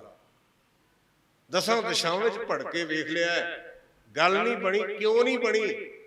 ਇਹਦਾ ਜਵਾਬ ਭਿੱਖਾ ਪੜ ਦਿੰਦਾ ਹੈ, ਰਹਿਓ ਬਰਸੋਂ ਟੋਲ ਸਾਧ ਬਹੁ ਤੇਰੇ ਡਿਠੇ, ਸੰਨਿਆਸੀ ਤਪਸੀਏ ਮੁਖੋਂ ਪੰਡਤ ਮਿੱਠੇ, ਬਰਸ ਏਕ ਹੋ ਫਿਰਿਓ ਕਿਨੂੰ ਨੋ ਪਰਚੋ ਲਾਇਓ, ਕਹਤੇ ਕਹਿਤੀ ਸੁਣੀ ਰਹਿਤ ਕੋ ਖੁਸ਼ੀ ਨ ਆਇਓ, ਹਰ ਨਾਮ ਛੋੜ ਦੂਜੇ ਲੱਗੇ ਤਿਨ ਕੇ ਗੁਣ ਹੋ ਕਿਆ ਕਹੂੰ, ਗੁਰ ਦਇਓ ਮਿਲਾਇਓ ਭਿਖਿਆ, ਜਿਵ ਤੂੰ ਰੱਖੇ ਤਿਵ ਰੋ। ਇਹਦਾ ਅਰਥ ਮਹਾਰਾਜ 1 ਸਾਲ ਹੋ ਗਿਆ ਥਾਂ ਥਾਂ ਤੇ ਭੜਕਦੇ ਆ, ਗੱਲਾਂ ਬੜੀਆਂ ਕਰਦੇ ਨੇ ਪਰ ਪ੍ਰੈਕਟੀਕਲ ਲਾਈਫ ਨਹੀਂ। ਕਹਤੇ ਕਹਿਤੀ ਸੁਣੀ ਰਹਿਤ ਕੋ ਖੁਸ਼ੀ ਨਾ ਆਇਓ, ਹਰ ਨਾਮ ਛੋੜ ਦੂਜੇ ਲੱਗੇ। ਨਾਮ ਨੂੰ ਛੱਡ ਕੇ ਪਦਾਰਥਾਂ ਵਾਲੇ ਪਾਸੇ ਲੱਗੇ ਨੇ। ਆਪਾਂ ਜਿੰਨੇ ਬੈਠੇ ਆ ਨਾ, ਕਿਸੇ ਨੂੰ ਨਾ ਕਿਹਾ ਜੇ ਸਾਰੇ ਆਪਣੇ ਅੰਦਰ ਮਾੜੀ ਜੀ ਝਾਤੀ ਮਾਰੋ। ਆਪਾਂ ਜਿੰਨੇ ਆਏ ਨਾ, ਆਪਾਂ ਇਹਨੂੰ ਆਖਿਆ ਜੀ ਮੈਨੂੰ ਆਹ ਦੇ ਦੇ, ਮੈਨੂੰ ਉਹ ਦੇ ਦੇ, ਮੇਰੀ ਕੁੜੀ ਬਾਹਰ ਚਲੀ ਜਾਏ, ਮੁੰਡਾ ਬਾਹਰੋਂ ਅੰਦਰ ਆ ਜਾਏ, ਇਹੋ ਮੰਗਿਆ, ਹੋਰ ਨਹੀਂ ਮੰਗਿਆ। ਇਹ ਨਾ ਮੰਗਿਆ ਕਰੋ। ਕੀ ਮੰਗਿਆ ਕਰੋ? ਸਗਲ ਦਵਾਰ ਕੋ ਛਾੜ ਕੇ ਗਹਿਓ ਤੁਹਾਰੋ ਦਵਾਰ, ਬਾਹੇ ਗਏ ਕੀ ਲਾਜ ਅਸ ਗੋਬਿੰਦ ਦਾਸ ਤੁਹਾਰ, ਡੰਡੌਤ ਬੰਦਨ ਅਨਕਵਾਰ ਸਰਬ ਕਲਾ ਸਮਰੱਥ, ਡੋਲਣ ਤੇ ਰਾਖੋ ਪ੍ਰਭੂ ਨਾਨਕ ਦੇ ਕਰਤ। ਜੇ ਗੁਰੂ ਆਪਣੇ ਵੱਲ ਹੋ ਗਿਆ ਨਾ ਤੇ ਕਸਰ ਕਾਦੀ, ਮਗਰ ਮਗਰ ਸਭ ਕੁਝ ਆਏਗਾ, ਮਗਰ ਮਗਰ ਸਭ ਕੁਝ ਆਏਗਾ। ਆਪਾਂ ਪਦਾਰਥ ਮੰਗੀ ਜਾਂਦੇ, ਮਾਣ ਮੰਗੂ ਤਾਣ ਮੰਗੂ ਤਾਂ ਲక్ష్ਮੀ ਸੁੱਧ ਦੇ, ਮੈਨੂੰ ਆਮ ਕਰਕੇ ਮੇਰੇ ਭੈਣਾ ਭਰਾਵਾਂ ਗੁਰਮੁਖ ਪਿਆਰੇ ਕਹਿੰਦੇ, ਗਿਆਨੀ ਤੁਸੀਂ ਬੜਾ ਕੌੜੀ ਕਥਾ ਕਰਦੇ ਹੋ, ਤੁਹਾਨੂੰ ਮਾਇਆ ਨਹੀਂ ਚਾਹੀਦੀ। ਮੈਂ ਕਿਹਾ ਕਿਉਂ ਨਹੀਂ ਚਾਹੀਦੀ? ਮਾਇਆ ਲਈ ਭੱਜੇ ਫਿਰਦੇ ਆ ਨਾ। ਪਰ ਮੈਂ ਕੌੜੀ ਨਹੀਂ ਕਰਦਾ। ਗੁਰੂ ਦੀ ਸਿੱਖਿਆ ਬੇਲਿਹਾਜੀ ਹੈ, ਇਹਦੇ ਵਿੱਚ ਚਿਮਚਾਗਿਰੀ ਨਹੀਂ ਹੁੰਦੀ। ਜੇ ਮੈਂ ਚਿਮਚਾਗਿਰੀ ਕਰਦਾ ਤਾਂ ਉਹਦਾ ਦੇਣ ਧਰਮ, ਕਿਉਂਕਿ ਮੈਂ ਉਹਦਾ ਕੁੱਤਾ ਨਾ। ਜਿਹੜਾ ਕੁੱਤਾ ਪਾਲਤੂ ਨਾ ਹੋਵੇ ਉਹਨੂੰ ਵਾਰਾ ਕਰਦੇ ਤੇ ਉਹਨੂੰ ਕੋਈ ਵੀ ਵਾਰ ਸਕਦਾ। ਮੇਰਾ ਨਿਸ਼ਾਨਾ ਗੁਰੂ ਰਾਮਦਾਸ ਦਾ ਪਾਲਤੂ ਕੁੱਤਾ ਬਣਦਾ। ਹਮ ਕੋਕਰ ਤੇਰੇ ਦਰਬਾਰ ਭੌਂਕੇ ਆਗੇ ਬਦਨ ਪਸਾਰ, ਕਬੀਰ ਕੋਕਰ ਰਾਮ ਕੋ ਮੁਤਿਆ ਮੇਰੋ ਨਾਉ, ਗਲੇ ਹਮਾਰੇ ਜੇਵਰੀ ਜੈ ਖਿੰਚੇ ਤੇ ਜਾਉ। ਮੈਂ ਸਕ ਤਾਂ ਬੋਲਦਾ, ਆ ਜਿੰਨਾ ਵੀ ਨੋਟਾਂ ਦਾ ਢੇਰ ਹੈ ਨਾ, ਇਹ ਭਾਵੇਂ ਮੈਂ ਜਾ ਕੇ ਪੁੱਤਰ ਨੂੰ ਵੈਸੇ ਫੜਾ ਦਿਆਂ, ਭਾਵੇਂ ਬੈਂਕ ਵਿੱਚ ਕਰਾ ਦਿਆਂ, ਪਰ ਜਿੱਦਣ ਅੱਗ ਲਾਉਣੀ ਉਸ ਪੁੱਤ ਨੇ ਲਾਉਣੀ ਮੈਨੂੰ। ਉਸ ਪੁੱਤ ਨੇ ਮੇਰੀ ਛਾਤੀ ਤੇ ਖੁੰਡ ਰੱਖ ਕੇ ਨਾ, ਤੇ ਸਵੇਰਕਾ ਸਾਡੇ ਬਿਲਕੁਲ ਲਾਗੇ ਹੈ, ਉੱਥੋਂ ਪੀਪਾ ਲਿਆ ਕੇ ਮੇਰੇ ਪੇਟ ਤੇ ਪਾ ਕੇ ਅੱਗ ਲਾਉਣੀ ਤੇ ਚੌਂ ਪਾਸਿਓਂ ਕੀੜਾ ਕੱਢਣਾ। ਉਹਦੇ ਵਾਸਤੇ ਪ੍ਰਲੋਕ ਨਾ ਵਿਗਾੜੀਏ, ਪੁੱਤ ਵਾਸਤੇ ਪ੍ਰਲੋਕ ਨਾ ਵਿਗਾੜੀਏ। ਉਸ ਪੁੱਤ ਨੇ ਸਾਨੂੰ ਅੱਗ ਲਾਉਣੀ ਹੈ। ਹਾਂ, ਸਾਡਾ ਵਸੀਲਾ ਸੀ, ਜਨਮ ਦਿੱਤਾ ਹੈ, ਉਹਨਾਂ ਦੀ ਪਾਲਣਾ ਕਰਨਾ ਸਾਡਾ ਧਰਮ ਹੈ। ਸੂਲ ਵਿੱਚ ਰਹਿ ਕੇ ਮਾਇਆ ਕਮਾਈਏ, ਪਰ ਬੇਅਸੂਲੇ ਹੋ ਕੇ ਮਾਰੇ ਜਾਵਾਂਗੇ। ਜਿਵੇਂ ਅੱਜ ਕੱਲ੍ਹ ਕਿਸ ਤਰ੍ਹਾਂ ਚੱਲਿਆ ਜੀ, ਅਸੀਂ ਫਲਾਨਾ ਬਣਾ ਰਹੇ ਹਾਂ, ਹਸਪਤਾਲ ਬਣਾ ਰਹੇ ਹਾਂ, ਤੇ ਨਾ ਲੋਕਾਂ ਨੂੰ ਇਹ ਕਹਿਣਾ, ਤੇ ਮੁੰਡਾ ਤੇ ਕੁੜੀ ਜਿਹੜਾ ਪੋਤਿਆ ਨਾ ਉਹਦਾ ਸਕੱਤਰ ਹੈ ਤੇ ਨੋ ਪ੍ਰਧਾਨ ਹੈ, ਤੇ ਲੋਕਾਂ ਨੂੰ ਕਹਿਣਾ ਨਿਸ਼ਕਾਮ ਹਸਪਤਾਲ। ਇਹੋ ਜਿਹੇ ਠੱਗਾਂ ਕੋਲੋਂ ਬਚੋ। ਹਾਂ, ਸੰਤ ਮਹਾਤਮਾ ਕਾਰ ਸੇਵਾ ਵਾਲੇ ਮਹਾਂਪੁਰਸ਼ ਥਾਂ ਥਾਂ ਦੀ ਸੇਵਾ ਕਰਾਉਂਦੇ ਨੇ। ਸੇਵਾ ਕਰਾਈ ਦੂਜੇ ਪਾਸੇ ਗਾਂਹ ਚਲੇ ਗਏ। ਉਹ ਜਿੰਨੇ ਵੀ ਮਹਾਂਪੁਰਸ਼ ਨੇ ਉਹਨੂੰ ਨਮਸਕਾਰ ਕਰਦਾ। ਇਹ ਨਹੀਂ ਕਿ ਮੈਂ ਕਿਸੇ ਮਹਾਤਮਾ ਦੀ ਉਲਟਾ ਵੀ ਜਾਂ ਗਰਾਈ ਦਿਓ ਨਾ ਜਾਂ ਨਾ ਕਰੋ।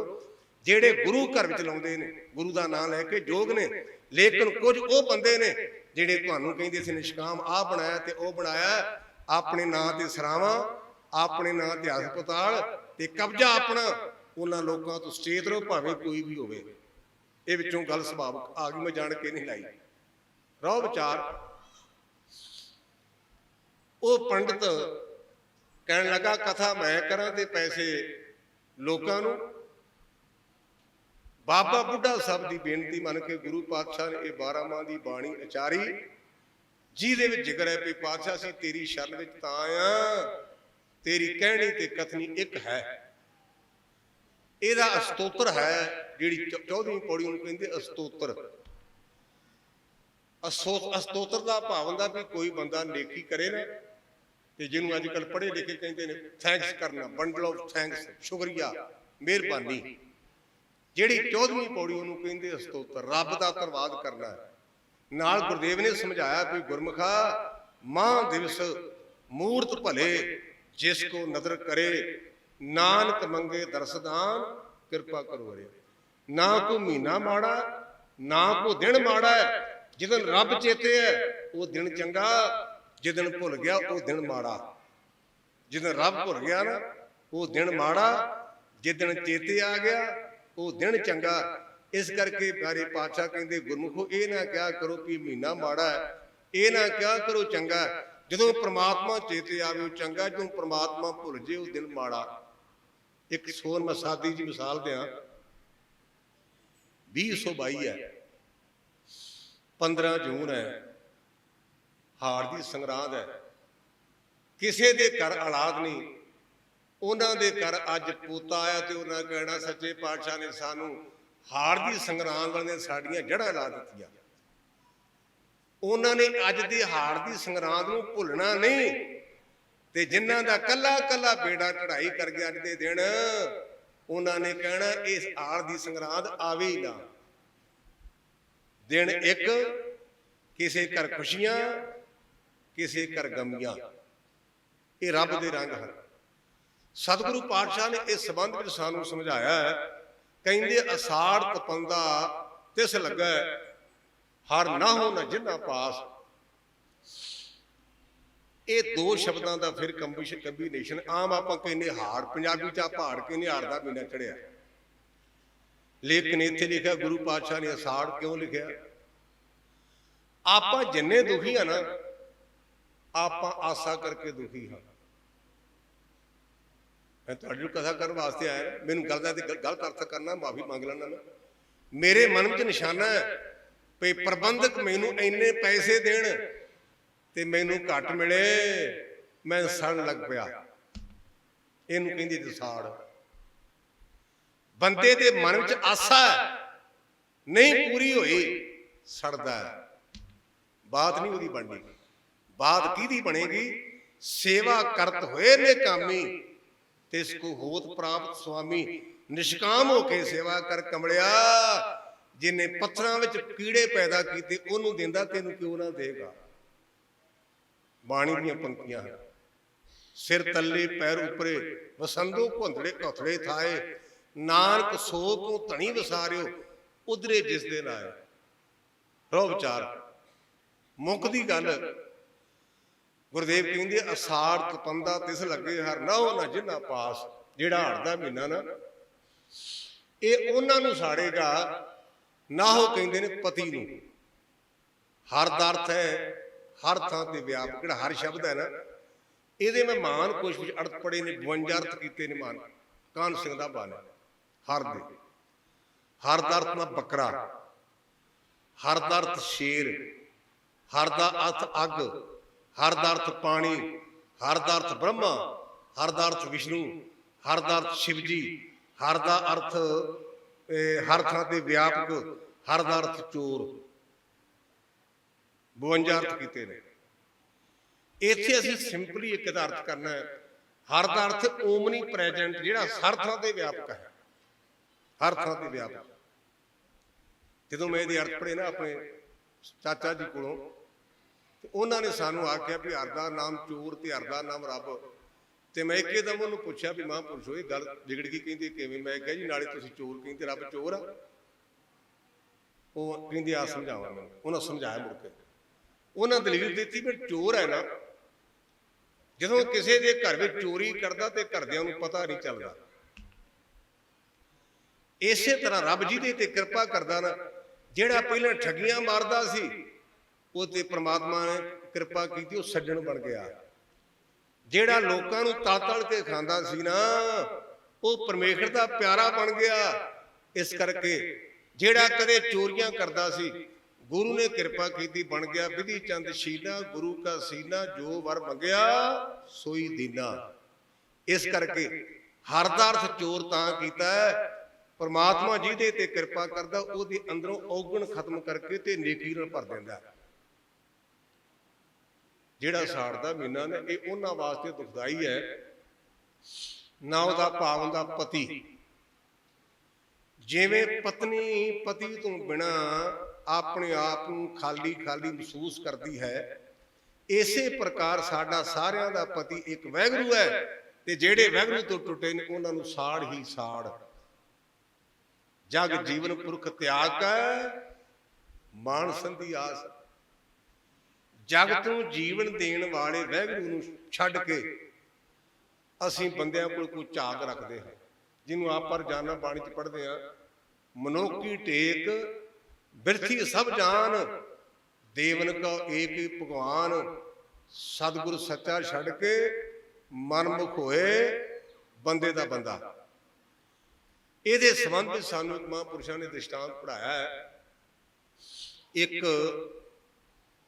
ਲੱਕੜਹਾਰਾ ਲੱਕੜਾਂ ਕੱਟਣ ਜਾਂਦਾ ਵਿਚਾਰਾ, ਤੇ ਕੁਦਰਤੀ ਤੌਰ ਤੇ ਇੱਕ ਰਜਵਾੜਾ ਜਿਹੜਾ ਸੀ ਨਾ, ਉਹ ਸ਼ਿਕਾਰ ਖੇਡਣ ਗਿਆ ਤੇ ਉਹਨੂੰ ਰਸਤਾ ਭੁੱਲ ਗਿਆ। ਜੰਗਲ ਸੀ, ਬੜਾ ਭੜਕਿਆ ਉਹ।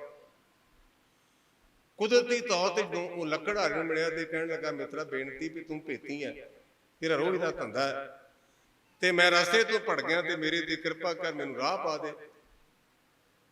ਉਹ ਕਹਿਣ ਲੱਗਾ, ਮਹਾਰਾਜਾ ਸਾਹਿਬ ਇਹ ਕਿਹੜੀ ਗੱਲ ਹੈ, ਤੁਹਾਡਾ ਸੇਵਾ ਦਾ, ਤੂੰ ਸਾਡਾ ਰਾਜਾ ਤੇ ਸਾਨੂੰ ਰਾਜੇ ਦੀ ਸੇਵਾ ਦਾ ਮੌਕਾ ਮਿਲੇ, ਮੈਂ ਤਿਆਰ ਹਾਂ। ਉਹ ਲੱਕੜਹਾਰੇ ਨੇ ਰਜਵਾੜੇ ਨੂੰ ਨਾਲ ਲੈ ਕੇ ਤੇ ਰਾਹ ਪਾ ਦਿੱਤਾ। ਜਦੋਂ ਰਜਵਾੜਾ ਨਿਕਲਣ ਲੱਗਾ ਨਾ, ਤੇ ਉਹਦੀ ਗਰੀਬੀ ਵੇਖ ਕੇ ਉਹਨੂੰ ਤਰਸ ਆਇਆ ਤੇ ਉਹਨੇ ਆਪਣੀ ਮੁੰਦੀ ਲਾਹ ਕੇ ਤੇ ਲੱਕੜਹਾਰੇ ਨੂੰ ਦੇ ਦਿੱਤੀ। ਕਹਿਣ ਲੱਗਾ, ਭਰਾਵਾ ਤੂੰ ਮੈਨੂੰ ਰਾਹ ਪਾਇਆ, ਮੈਂ ਤੇਰਾ ਧੰਨਵਾਦ ਕਰਦਾ, ਪਰ ਇੱਕ ਮੈਂ ਨਾਲ ਤੈਨੂੰ ਹੋਰ ਕਹਿ ਦਿਆਂ, ਮੈਂ ਵੇਖ ਲਿਆ ਵੀ ਤੂੰ ਬੰਦਾ ਗਰੀਬ ਹੈ, ਮੇਰੇ ਕੋਲ ਆਵੀਂ ਤੇ ਜੋ ਤੈਨੂੰ ਚਾਹੀਦਾ ਮੈਂ ਤੈਨੂੰ ਦਿਆਂਗਾ, ਹੁਣ ਮੇਰੇ ਕੋਲ ਨਹੀਂ। ਲੱਕੜਹਾਰੇ ਨੇ ਘਰ ਜਾ ਕੇ ਗੱਲ ਕੀਤੀ। ਘਰ ਵਾਲੀ ਕਹਿਣ ਲੱਗੀ ਕਿ ਆਪਾਂ ਨੂੰ ਜਾਣਾ ਚਾਹੀਦਾ, ਆਪਾਂ ਗਰੀਬ ਲੋਕ ਆ। ਜਦੋਂ ਉਹ ਲੱਕੜਹਾਰਾ ਰਾਜੇ ਦੇ ਕੋਲ ਗਿਆ ਤੇ ਰਾਜਾ ਆਪਣੇ ਨਿਯਮ ਦੇ ਮੁਤਾਬਕ ਮੁਸਲਮਾਨ ਸੀ, ਉਹ ਨਮਾਜ਼ ਪੜ੍ਹ ਰਿਹਾ।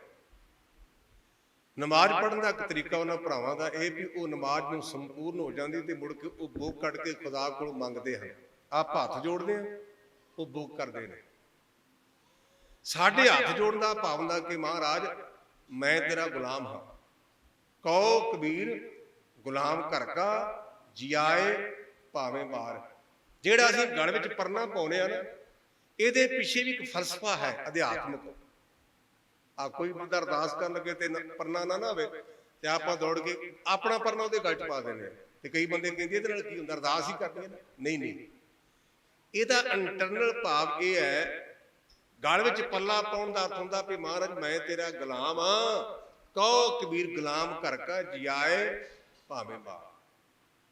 ਇਹਦੇ ਪਿੱਛੇ ਇੰਟਰਨਲ ਭਾਵ ਇਹ ਹੈ। ਰੋਹ ਚਾਰ, ਉਹ ਰਾਜਾ ਸਾਹਿਬ ਨਮਾਜ਼ ਪੜ੍ਹਦਾ ਸੀ, ਨਮਾਜ਼ ਉਹਦੀ ਵੀਰ ਦੀ ਪੂਰੀ ਹੋ ਗਈ। ਇਹ ਲੱਕੜਹਾਰਾ ਸਾਰੀ ਜ਼ਿੰਦਗੀ ਭਟਕਦਾ ਰਿਹਾ, ਇਹਨੇ ਲੱਕੜਾਂ ਹੀ ਪਾੜਨੀਆਂ, ਨਾ ਇਹਨੂੰ ਕੋਈ ਦੁਨੀਆਦਾਰੀ ਦਾ ਢੰਗ ਤਰੀਕਾ। ਇਹ ਜਾ ਕੇ ਡਿਓੜੀ 'ਚ ਕਹਿਣ ਲੱਗਾ ਰਾਜਾ ਸਾਹਿਬ ਨੂੰ ਮਿਲਣਾ ਹੈ, ਮੁੰਦੀ ਵਿਖਾ ਦਿੱਤੀ। ਉਹ ਕਹਿਣ ਲੱਗਾ ਜੀ ਬਹਿ ਜਾਓ। ਪਿਆਰ ਨਾਲ ਪਹਿਰੇਦਾਰ ਨੇ ਬਿਠਾ ਲਿਆ। ਰਾਜਾ ਹੱਥ ਜੋੜ ਕੇ ਦੁਆ ਕਰ ਰਿਹਾ ਤੇ ਕਹਿਣ ਲੱਗਾ ਇਹ ਕੀ ਕਰਦਾ ਭਲਾ। ਪਹਿਰੇਦਾਰ ਨੂੰ ਪੁੱਛਿਆ, ਉਹ ਕਹਿਣ ਲੱਗਾ ਜੀ ਖੁਦਾ ਕੋਲੋਂ ਮੰਗਦਾ ਹੈ। ਜਦੋਂ ਕਹਿੰਦਾ ਖੁਦਾ ਕੋਲੋਂ ਮੰਗਦਾ ਹੈ, ਉਹ ਸੁਭਾਅ ਦਾ ਬੜਾ ਗਰਮ ਸੀ ਤੇ ਕਾਲਾ ਸੀ। ਕਹਿਣ ਲੱਗਾ ਮੈਂ ਨਹੀਂ ਉਹਦੇ ਕੋਲ ਮੰਗਣਾ। ਰਾਜੇ ਨੇ ਪਛਾਣ ਲਿਆ। ਉਹ ਕਹਿਣ ਲੱਗਾ ਇਹਨੂੰ ਸਮਝਾ, ਬੁਲਾ, ਮੈਂ ਇਹਨੂੰ ਪਛਾਣਦਾ ਸੀ, ਪਰਸੋਂ ਮੈਨੂੰ ਮਿਲਿਆ ਸੀ। ਬੁਲਾਇਆ ਲੱਕੜਹਾਰੇ ਨੂੰ। ਰਾਜਾ ਕਹਿਣ ਲੱਗਾ ਗੁਰਮੁਖਾ ਤੂੰ ਬੜਾ ਗਰਮੀ 'ਚ ਹੈ, ਕੀ ਹੋ ਗਿਆ ਭਲਿਆ, ਪਾਣੀ ਧਾਣੀ ਪੀ ਤੇ ਮੁੜ ਚੱਲਿਆ ਸੈਂ, ਹੁਣ ਦੱਸ ਕੀ ਚਾਹੀਦਾ। ਕਹਿਣ ਲੱਗਾ ਜੀ ਮੈਂ ਨਹੀਂ ਮੰਗਣਾ। ਉਹ ਕਹਿੰਦਾ ਤੂੰ ਕਮਲਾ ਹੋ ਗਿਆ, ਮੈਂ ਤੈਨੂੰ ਕਹਿੰਦਾ ਵੀ ਮੈਂ ਤੈਨੂੰ ਦੇਣਾ ਚਾਹੁੰਦਾ, ਤੂੰ ਕਹਿੰਦਾ ਮੰਗਣਾ ਨਹੀਂ। ਕਹਿਣ ਲੱਗਾ ਜੀ ਤੁਸੀਂ ਹੁਣੇ ਹੱਥ ਜੋੜ ਕੇ ਖੁਦਾ ਕੋਲੋਂ ਮੰਗਿਆ ਤੇ ਜਿਹੜੇ ਖੁਦਾ ਕੋਲੋਂ ਤੁਸੀਂ ਮੰਗਿਆ ਨਾ, ਮੈਂ ਉਸ ਖੁਦਾ ਕੋਲੋਂ ਮੰਗਾਂਗਾ, ਮੈਂ ਤੇਰਾ ਮੰਗਤਾ ਨਹੀਂ ਬਣਨਾ। ਇਹ ਮੈਂ ਥਾਂ ਥਾਂ ਤੇ ਬੋਲਦਾ, ਬੜੇ ਦੁੱਖ ਨਾਲ ਕਹਿਣਾ ਪੈਂਦਾ। ਅਸੀਂ ਜਦੋਂ ਵੀ ਜਾਂਦੇ ਨਾ ਥਾਂ ਥਾਂ ਤੇ ਸਾਡੇ ਗੋਡਿਆਂ ਗਿੱਟਿਆਂ ਨੂੰ ਪਈ ਜਾਣਗੇ, ਗਿਆਨੀ ਜੀ ਕਰੋ ਕਿਰਪਾ। ਮੈਂ ਕਿਹਾ ਕਿਉਂ ਸਾਡਾ ਬੇੜਾ ਕਰ ਕਰਦੇ ਤੇ ਆਪਣਾ ਵੀ ਕਰਦੇ ਹੋ। ਸਾਡੇ ਗੋਡਿਆਂ 'ਚ ਕੀ ਹੈ?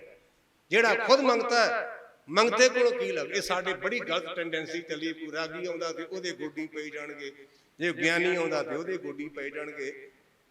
ਅਸੀਂ ਕੇਵਲ ਤੇ ਕੇਵਲ ਗੁਰੂ ਦੇ ਚਰਨਾਂ 'ਚ ਲੱਗਣਾ। ਸਾਨੂੰ ਹਦਾਇਤ ਹੈ ਗੁਰੂ ਗੁਰੂ ਗੁਰੂ ਕਰ ਮਨ ਮੋਰ, ਗੁਰੂ ਬਿਨਾ ਮੈਂ ਨਹੀਂ ਹੋਇਆ। ਸਤਿਗੁਰ ਸੱਚਾ ਛੱਡ ਕੇ ਮਨਮੁਖ ਹੋਏ ਬੰਦੇ ਦਾ ਬੰਦਾ। ਜਿਹੜਾ ਮਨ ਦੇ ਮਗਰ ਲੱਗਾ ਬੰਦਿਆਂ ਦਾ ਬੰਦਾ ਬਣਦਾ। ਗੁਰੂ ਕਾ ਸੇ ਗੁਰੂ ਤੋਂ ਬਿਨਾਂ ਕਿਸੇ ਅੱਗੇ ਨਹੀਂ ਮੰਗਦਾ। ਇਸ ਕਰਕੇ ਮੇਰੇ ਪਾਤਸ਼ਾਹ ਕਹਿੰਦੇ ਨੇ ਜਗ ਜੀਵਨ ਪੁਰਖ ਤਿਆਗ ਹੈ ਮਾਨ ਸੰਧੀ ਆਸ। ਜਗਤ ਨੂੰ ਜੀਵਨ ਦੇਣ ਵਾਲੇ ਵਾਹਿਗੁਰੂ ਨੂੰ ਛੱਡ ਕੇ ਇਹ ਬੰਦਿਆਂ ਦੇ ਕੋਲੋਂ ਆਸ ਰੱਖਦਾ ਹੈ। ਦੋਏ ਭੈ ਗੁਚੀਏ ਗਲ ਪਈ ਸੋ ਜਮ ਕੀ ਫਾਸ। ਦੋਏ ਤੋਂ ਭਾਵ ਹੈ ਦਿਚਤਾ ਪੁਣਾ। ਦਿਚਤਾ ਪੁਣਾ ਤੋਂ ਭਾਵ ਗੁਰਦੁਆਰੇ ਦੇਗ ਵੀ ਕਰਾ ਲਈ ਤੇ ਪੀਰ ਦੀ ਕਬਰ ਤੇ ਜਾ ਕੇ ਮਿੱਠੇ ਚੌਲ ਵੀ ਖਾ ਲੈ। ਇਹ ਬਾਤ ਨਹੀਂ ਜੀ ਬਣਨੀ। ਦੋਏ ਭਾਵ ਤੋਂ ਦਿਚਤਾ ਪੁਣਾ।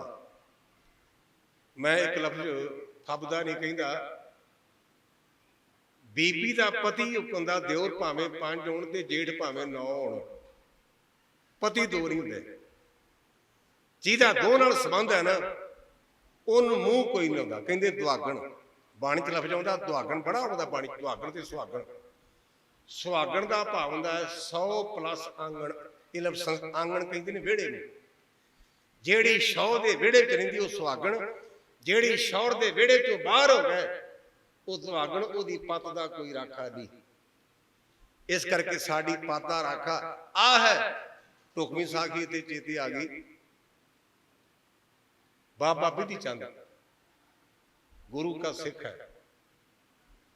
ਜਿਹੜੇ ਦਿਸ਼ਾਲੇ ਸੰਗਤਾਂ ਲਿਆ ਰਹੀਆਂ ਸਨ ਉਹ ਪੱਟੀ ਦੇ ਹਾਕਮਾਂ ਨੇ ਖੋਲ ਹੈ।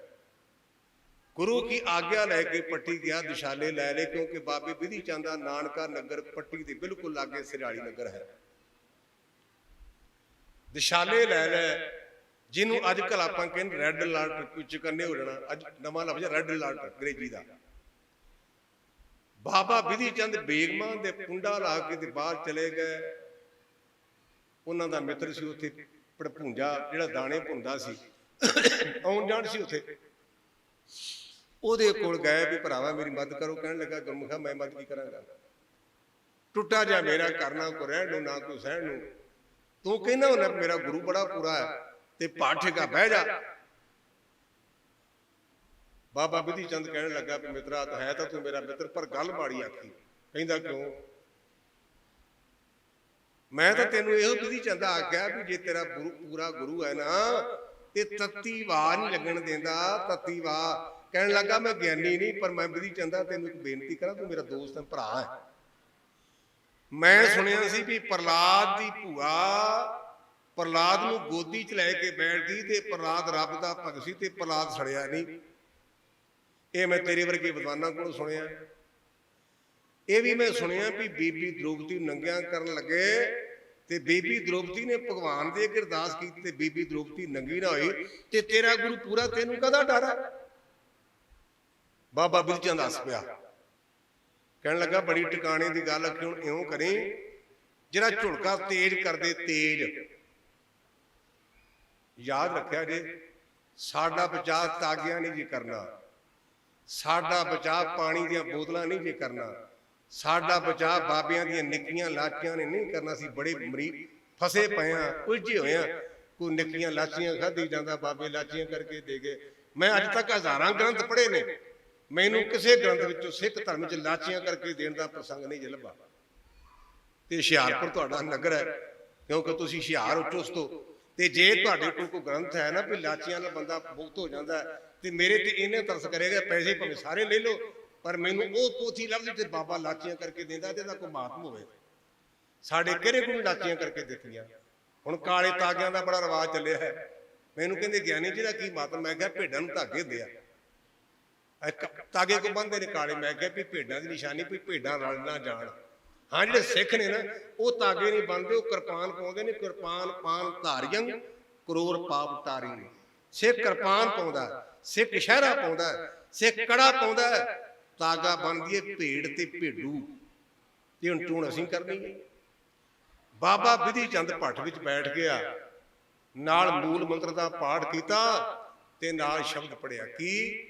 ਬਿਲਾਵਲ ਮਹੱਲਾ ਪੰਜਵਾ, ਤਾਤੀ ਵਾਉਣ ਲੱਗਈ ਪਾਰ ਬ੍ਰਹਮ ਸਰਣਾਈ।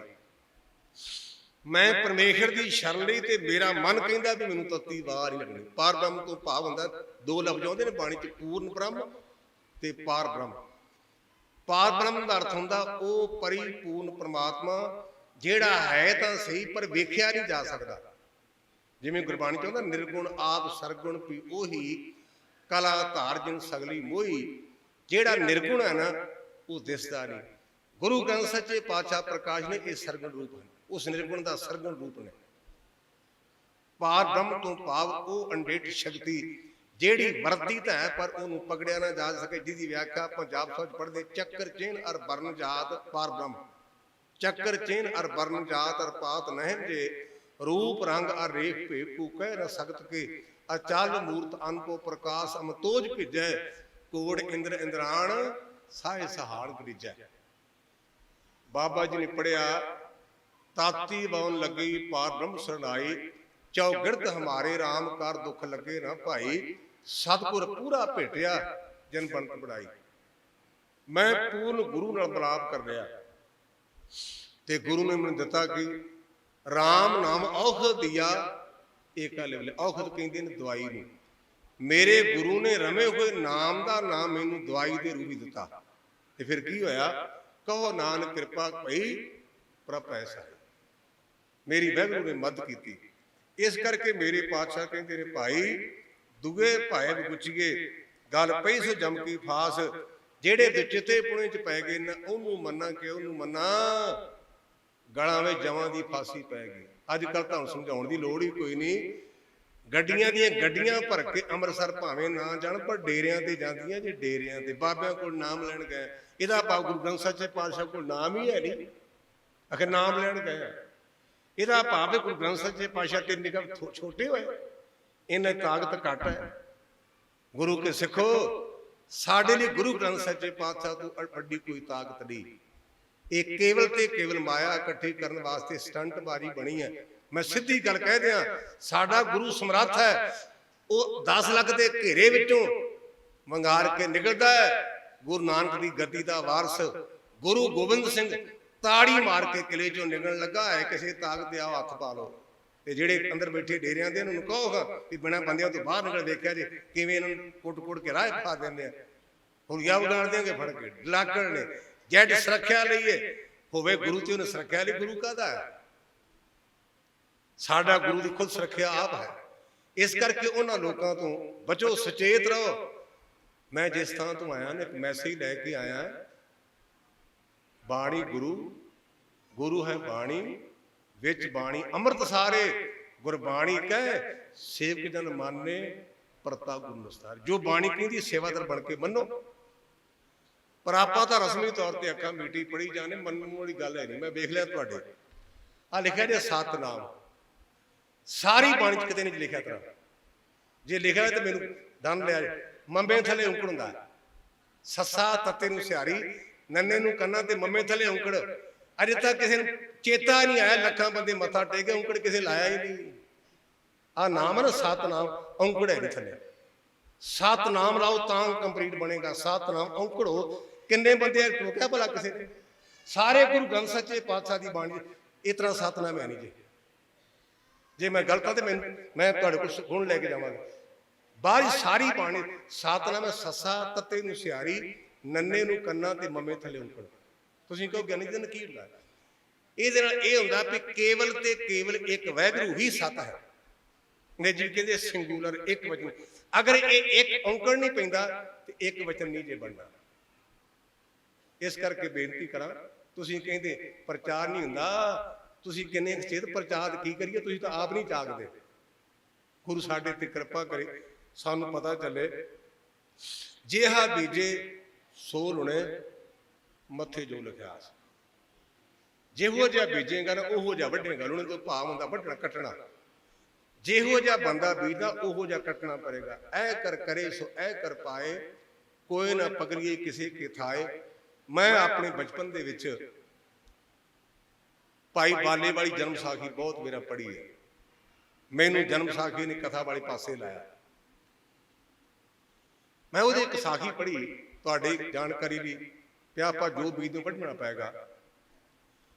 उत्थे भाई मरदाना जी गुरु पातशाह नूं कहण लगे भी महाराज मैनू भुख लगी है, कोई शगन छकाउण दा प्रबंध हो जाए।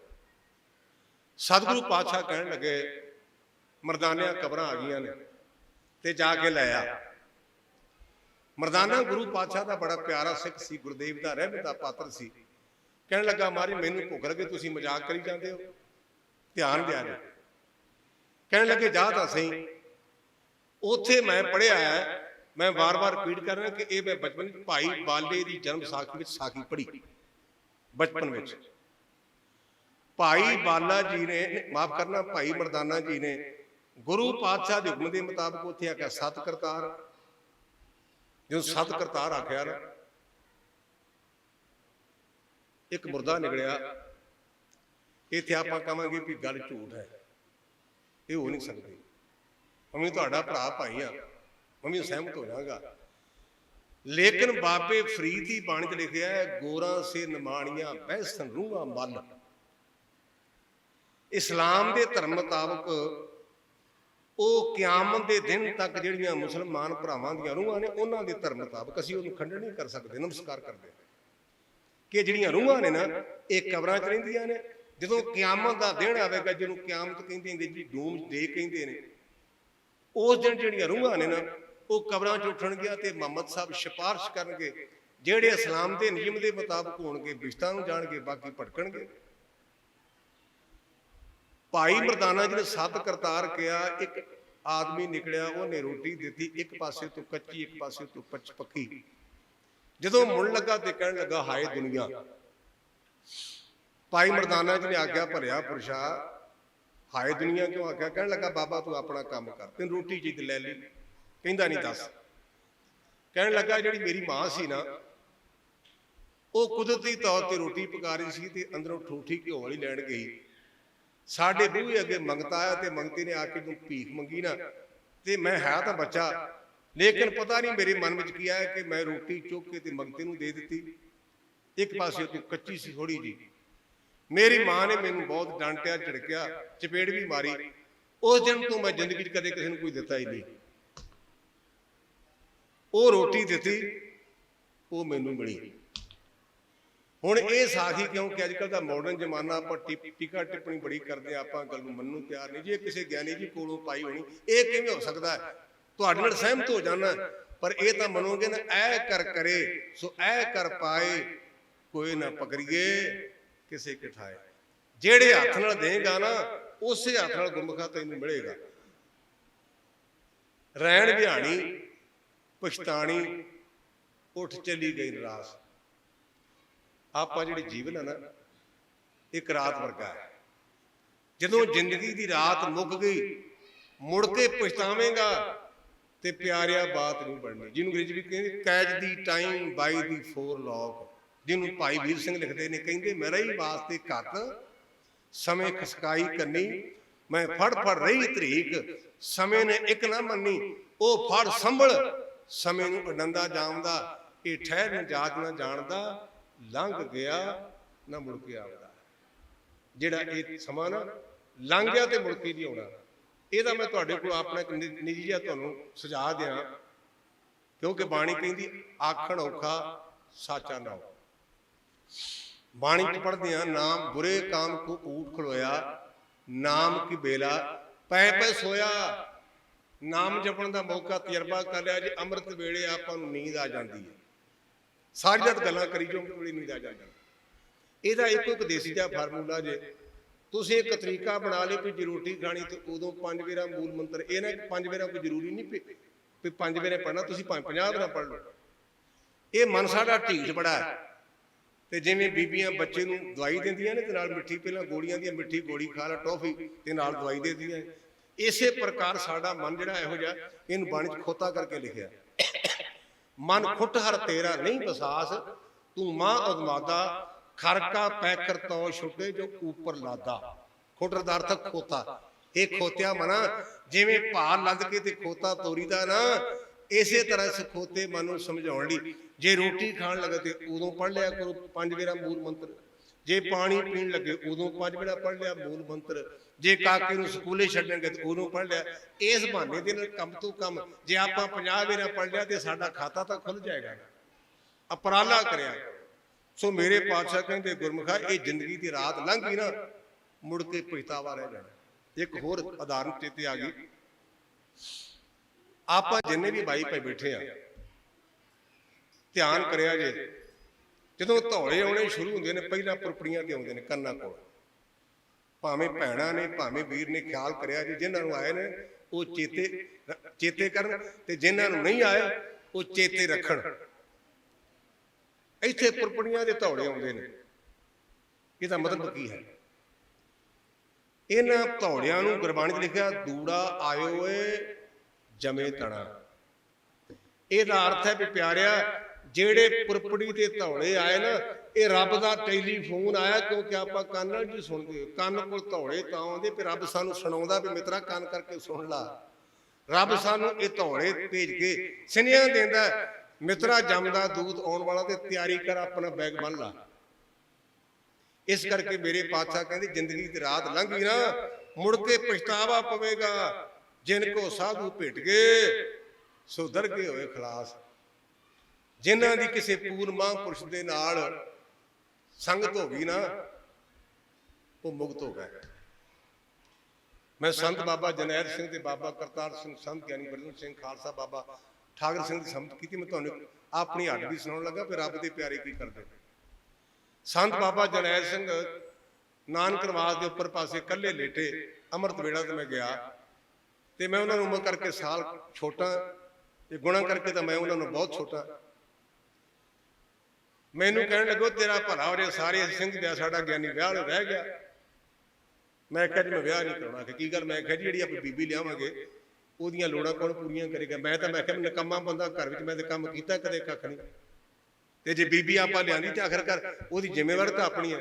ਤੇ ਮੈਨੂੰ ਕਹਿਣ ਲੱਗੇ ਜੇ ਜ਼ਿੰਮੇਵਾਰੀ ਮੈਂ ਚੁੱਕ ਲਾਂ। ਮੈਂ ਇੱਕਦਮ ਕੰਨ ਚੁੱਕ ਲਏ। ਮੈਂ ਕਿਹਾ ਜੀ ਤੁਸੀਂ ਵਿਆਹ ਮੇਰਾ ਕਰਨਾ ਤੇ ਜ਼ਿੰਮੇਵਾਰੀ ਤੁਹਾਡੀ। ਕਹਿਣ ਲੱਗੇ ਮੈਂ ਤੇਰੇ ਨਾਲ ਵਾਅਦਾ ਕਰਦਾ, ਛਾਤੀ ਤੇ ਹੱਥ ਮਾਰ ਕੇ, ਰੱਬ ਦਾ ਪਤਾ ਨਹੀਂ ਮੇਰੇ ਕੋਲ ਕਰਮ ਚੰਗੇ, ਛਾਤੀ ਤੇ ਹੱਥ ਮਾਰ ਕੇ ਕਹਿਣ ਲੱਗੇ ਤੂੰ ਗੁਰੂ ਦੀ ਕਥਾ ਕਰਿਆ ਕਰ, ਸਾਰਾ ਕੁਝ ਤੈਨੂੰ ਆਪਣੇ ਆਪ ਮਿਲ ਜਾਏਗਾ, ਮੈਂ ਤੇਰਾ ਜਾਮਨ ਨਹੀਂ। ਹੁਣ ਕਿਵੇਂ? ਮੈਂ ਕਿਹਾ ਜੀ ਮੈਨੂੰ ਮਾੜਾ, ਨਾਲੇ ਵਿਆਹ ਦੇ ਨਾਲੇ ਪੈਸੇ। ਮੈਂ ਕਿਹਾ ਜੀ ਮੈਨੂੰ ਮਨਜ਼ੂਰ ਹੈ। ਔਰ ਉਹਨਾਂ ਨੇ ਮੇਰਾ ਇਹ ਆਨੰਦ ਕਾਰਜ ਕੀਤਾ। ਕਹਿਣ ਤੋਂ ਭਾਵ ਹੈ ਵੀ ਰੱਬ ਦੇ ਪਿਆਰਿਆਂ ਕੋਲ ਇੰਨੀ ਤਾਕਤ ਹੈ ਵੀ ਬੂਹੇ ਖੋਲ ਦਿੰਦੇ ਹਨ। ਆ ਮੈਂ ਕਥਾ ਕਰਦਾ, ਤੁਸੀਂ ਗੱਲ ਕਰਿਆ ਜੇ, ਮੇਰੀ ਜ਼ਬਾਨ ਆਦੀ ਮੈਥੋਂ ਬੋਲਿਆ ਨਹੀਂ ਜਾਂਦਾ। ਕਥਾ ਖਡੂਰ ਸਾਹਿਬ ਗਿਆ ਤੇ ਮੈਨੂੰ ਕਹਿੰਦੇ ਕਥਾ ਕਰ, ਮੁੜ ਕੇ ਭਾਈ ਜਰਨੈਲ ਸਿੰਘ ਕਰੇਗਾ। ਮੈਂ ਕਿਹਾ ਜੀ ਮੇਰੀ ਜ਼ਬਾਨ ਆਦੀ ਬੋਲਿਆ ਨਹੀਂ ਜਾਂਦਾ। ਗੁਰੂ ਅੰਗਦ ਸਾਹਿਬ ਦੇ ਅੱਗੇ ਸੰਤ ਕਰਤਾਰ ਸਿੰਘ ਨੇ ਅਰਦਾਸ ਕੀਤੀ ਕਿ ਮਹਾਰਾਜ ਇਹ ਸਾਡਾ ਧੀ ਪੁੱਤ ਬੱਚਾ ਹੈ, ਇਹਨੇ ਬਾਣੀ ਦੀ ਕਥਾ ਕਰਨੀ, ਇਹਨੇ ਕੋਈ ਮਾੜਾ ਕੰਮ ਕਰਨਾ ਤੇ ਕਰਦੇ ਕਿਰਪਾ। ਇਹਨਾਂ ਕਹੇ ਅਰਦਾਸ ਕਰਕੇ ਤੇ ਮੈਨੂੰ ਕਹਿੰਦੇ ਜਾ ਪੁੱਤਰਾ ਹੁਣ ਤੈਨੂੰ ਪੜ੍ਹਨ ਦੀ ਲੋੜ ਨਹੀਂ, ਸਾਰਾ ਕੁਝ ਤੈਨੂੰ ਆਪਣੇ ਆਪ ਹੀ ਆ ਜਾਏਗਾ। ਕਹਿਣ ਦਾ ਭਾਵ ਪੂਰੇ ਸਾਧੂ ਮਿਲਦੇ ਨਹੀਂ, ਜੇ ਮਿਲਣ ਤੇ ਗੁਰਮੁਖੋ ਤਕਦੀਰ ਬਦਲ ਜਾਂਦੀ ਹੈ। ਤੇ ਸਾਧ ਉਹ ਨੇ, ਇਹ ਨਹੀਂ ਕਿ ਸਾਧ ਕਿਸੇ ਲਿਬਾਸ ਦਾ ਨਾਂ ਹੈ ਜਾਂ ਮੈਂ ਕਿਸੇ ਦਾ ਕੋਈ ਚਮਚਾ ਕਰਕੇ ਤਾਂ ਗੱਲ ਕੀਤੀ ਹੈ। ਭਾਈ ਗੁਰਦਾਸ ਕਹਿੰਦੇ ਗੁਰਮੁਖ ਸਾਧ ਸਾਧ ਸਾਧ ਸਦਾਇਆ। ਜਿਨ੍ਹਾਂ ਨੇ ਨਾ ਸਾਧੇ ਜਾਣ ਵਾਲੇ ਮਨ ਨੂੰ ਸਾਧ ਲਿਆ ਨਾ, ਉਹਨੂੰ ਸਾਧ ਕਹਿੰਦੇ ਜੇ। ਮੇਰੇ ਪਾਤਸ਼ਾਹ ਕਹਿੰਦੇ ਨੇ ਭਾਈ ਜਿਨ੍ਹਾਂ ਦੀ ਪਰਮੇਸ਼ਰ ਦੇ ਪਿਆਰੇ ਨਾਲ ਸੰਗਤ ਹੋ ਗਈ ਨਾ, ਦਰਗੇ ਹੋਏ ਖਲਾਸ, ਉਹ ਵਾਹਿਗੁਰੂ ਦਰਗਾਹ ਵਿੱਚ ਖਲਾਸ ਮੁਕਤ ਹੋ ਜਾਂਦੇ ਹਨ। ਕਰ ਕਿਰਪਾ ਪ੍ਰਭ ਆਪਣੀ, ਤੇਰੇ ਦਰਸ਼ਨ ਹੋਏ ਪਿਆਸ। ਇਸ ਪੰਕਤੀ ਵਿੱਚ ਅਰਦਾਸ ਬੇਨਤੀ ਦਾ ਆਪਾਂ ਨੂੰ ਜਾਇਜ਼ ਦੱਸੀਏ। ਅਸੀਂ ਅਰਦਾਸ ਕਰੀਏ ਵਾਹਿਗੁਰੂ ਅੱਗੇ, ਹੈ ਵਾਹਿਗੁਰੂ ਮੈਨੂੰ ਤੇਰੇ ਦਰਸ਼ਨਾਂ ਦੀ ਪਿਆਸ ਲੱਗੀ ਰਹਿ, ਮੇਰਾ ਮਨ ਲੋਚੈ ਗੁਰਦਰਸ਼ਨ ਤਾਈ, ਬਿਲਪ ਕਰੇ ਚਾਤਰ ਕੀ ਨਿਆਈ, ਤ੍ਰਿਖਾ ਨ ਉਤਰੇ ਸਾਤ ਨਾਵੇ ਬਿਨ ਦਰਸ਼ਨ, ਸੰਤ ਪਿਆਰੇ ਜੀਓ ਹਉ ਭੋਲੀ ਜੀਓ ਭੂਲ ਘੁਮਾਈ, ਗੁਰਦਰਸ਼ਨ ਸੰਤ ਪਿਆਰੇ ਜੀਓ। ਪ੍ਰਭ ਤੁਧ ਬਿਨ ਦੂਜਾ ਕੋ ਨਹੀਂ, ਨਾਨਕ ਅਰਦਾਸ। ਹੇ ਵਾਹਿਗੁਰੂ ਤੇਰੇ ਤੋਂ ਬਿਨਾਂ ਕੋਈ ਦੂਜਾ ਹੈ ਹੀ ਕੋਈ ਨਹੀਂ। ਮੈਂ ਤਾਂ ਕੇਵਲ ਤੇਰੇ ਅੱਗੇ ਤਰਲਾ ਹੀ ਕਰ ਸਕਦਾ ਹਾਂ, ਤੇਰੇ ਅੱਗੇ ਹਾੜਾ ਹੀ ਕੱਢ ਸਕਦਾ ਹਾਂ। ਪ੍ਰਭ ਤੁਧ ਬਿਨ ਦੂਜਾ ਕੋਈ ਨਹੀਂ। ਜੇ ਆਪਾਂ ਪ੍ਰਭੂ ਅੱਗੇ ਅਰਦਾਸ ਕਰਾਂਗੇ ਤੇ ਹੋਵੇਗਾ ਕੀ? ਪ੍ਰਭ ਕੀ ਸ਼ਰਨ ਸਗਲ ਭੈ ਲਾਥੇ, ਦੁੱਖ ਬਿਨਸੇ ਸੁਖ ਪਾਇਆ। ਵਾਹਿਗੁਰੂ ਦੀ ਸ਼ਰਨ ਵਿੱਚ ਆਉਣ ਦੇ ਨਾਲ ਸਾਰੇ ਦੇ ਸਾਰੇ ਦੁੱਖ ਨਿਵਰਤ ਹੋ ਗਏ, ਸਾਰੇ ਡਰ ਚਲੇ ਗਏ, ਦੁੱਖ ਬਿਨਸੇ ਸੁਖ ਪਾਇਆ। ਦੁੱਖ ਨਾਸ ਹੋ ਗਏ ਤੇ ਸੁੱਖਾਂ ਦੀ ਪ੍ਰਾਪਤੀ ਹੋ ਗਈ। ਇਹ ਪਰਮੇਸ਼ਰ ਦੀ ਸ਼ਰਨ ਵਿੱਚ ਆਉਣ ਦੀ ਤਾਕਤ ਹੈ। ਮੇਰੇ ਪਾਤਸ਼ਾਹ ਕਹਿੰਦੇ ਪ੍ਰਭ ਤੁਧ ਬਿਨ ਦੂਜਾ ਕੋ ਨਹੀਂ, ਨਾਨਕ ਅਰਦਾਸ ਅਸਾੜ ਸੁਹਾਂਦਾ ਤਿਸ ਲੱਗੇ, ਜਿਸ ਮਨ ਹਰ ਚਰਨ ਨਿਵਾਸ। ਜਿਨ੍ਹਾਂ ਦੇ ਮਨ ਵਿੱਚ ਹਰੀ ਦੇ ਚਰਨਾਂ ਦਾ ਨਿਵਾਸ ਹੈ ਨਾ, ਇਹ ਸਾੜਦਾ। ਮੈਨੂੰ ਗੁਰਦੇਵ ਕਹਿੰਦੇ ਨੇ ਗੁਰਮੁਖੋ ਇਹ ਮਾੜਾ ਨਹੀਂ, ਸਾਰੇ ਲਈ ਚੰਗਾ, ਪਰ ਕਿਹਨਾਂ ਲਈ ਚੰਗਾ? ਜਿਹੜੇ ਪਰਮੇਸ਼ਰ ਦੇ ਨਾਮ ਨਾਲ ਜੁੜ ਗਏ। ਹੁਣ ਗੁਰੂ ਹਰਗੋਬਿੰਦ ਸੱਚੇ ਪਾਤਸ਼ਾਹ ਦਾ ਪਰਬ ਹੈ ਤੇ ਮੈਂ ਇੱਕ ਸਾਖੀ ਸੁਣਾ ਕੇ ਸਮਾਪਤੀ ਕਰਾਂ। ਤੁਸੀਂ ਕਹਿਣਾ ਵੀ ਪਤਾ ਨਹੀਂ ਗਿਆਨੀ ਜੀ ਤਿਆਰੀ ਵੀ ਕਰਕੇ ਆਏ ਤੇ ਤਾਂ ਉਹਨਾਂ ਨੇ ਛੇਵੇਂ ਪਾਤਸ਼ਾਹ ਦਾ ਪ੍ਰਸੰਗ ਨਹੀਂ ਸੁਣਾ। ਹੋ ਸਕਦਾ ਤਿਆਰੀਆਂ ਕਰਕੇ ਤਾਂ ਭੁੱਲ ਗਏ ਨੇ। ਇਸ ਕਰਕੇ ਮੈਂ ਡਿਊਟੀ ਦੇ ਮੁਤਾਬਕ ਛੇਵੇਂ ਪਾਤਸ਼ਾਹ ਦਾ ਇੱਕ ਇਤਿਹਾਸ ਸਾਂਝਾ ਕਰਾਂ। ਗੁਰੂ ਹਰਗੋਬਿੰਦ ਸੱਚੇ ਪਾਤਸ਼ਾਹ ਆਗਰੇ ਗਏ ਹਨ। ਹਿੰਦੁਸਤਾਨ ਦਾ ਬਾਦਸ਼ਾਹ ਜਹਾਂਗੀਰ कहन लगा जी तुहानू सच्चा पातशाह क्यों कहते हैं? कहते भाई जे मैं कहना तो मैनू पुछ, जेड़े कहते उन्होंने पुछ भी क्यों कहते, मैं ना मैनू कहो। भाणा वरत्या, उत्थे गरीब सिख सी, घाह खोद के गुजारा करता है। उन्होंने पता लगा कि गुरु हरगोबिंद सच्चे पातशाह ने तो अपने घर वाले को कहन लगा कि अज मैं पहला उठना है। अगे नालों पहला उठिया, उन्हें घाह दियां दो पंडा विचारे ने खोदियां, मंडी में जा करके उन्हें दोवें पंडा बेचियां, 2 टके वटे। ये जो लिखा इतिहास गल है, इतिहास भी दर्ज। 2 टकियां की उन्हें घाह 2 टके वटे।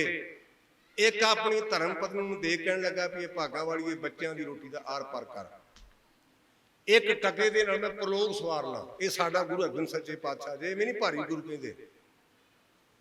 बादशाह के तंबू में गया, मुलाजमान ने पूछा भी मैं सच्चे पातशाह को मिलना, उन्होंने की पता सच्चा पातशाह कौन है। वो कहन लगा ए तंबू च है। जो जाके वेख्या जहांगीर बैठा तो मत्था टेकिया, उन्हें वेख्या पाटे जे कपड़े मैले जे, कहन लगा भाई किवें है? कहन लगा जी मेरा लोग परलोक सवार दो। कहन लगा मैं नहीं इन्हें जोगा। जहांगीर भी चंगा रहा, कहन लगा मैं नहीं इन्हें जोगा, 2 पिंड दे देंगा तेन, 2 पिंड तू टका दिता ना, मैं 2 पिंड दे देंगा। कहन लगा 2 पिंड अपने को रख।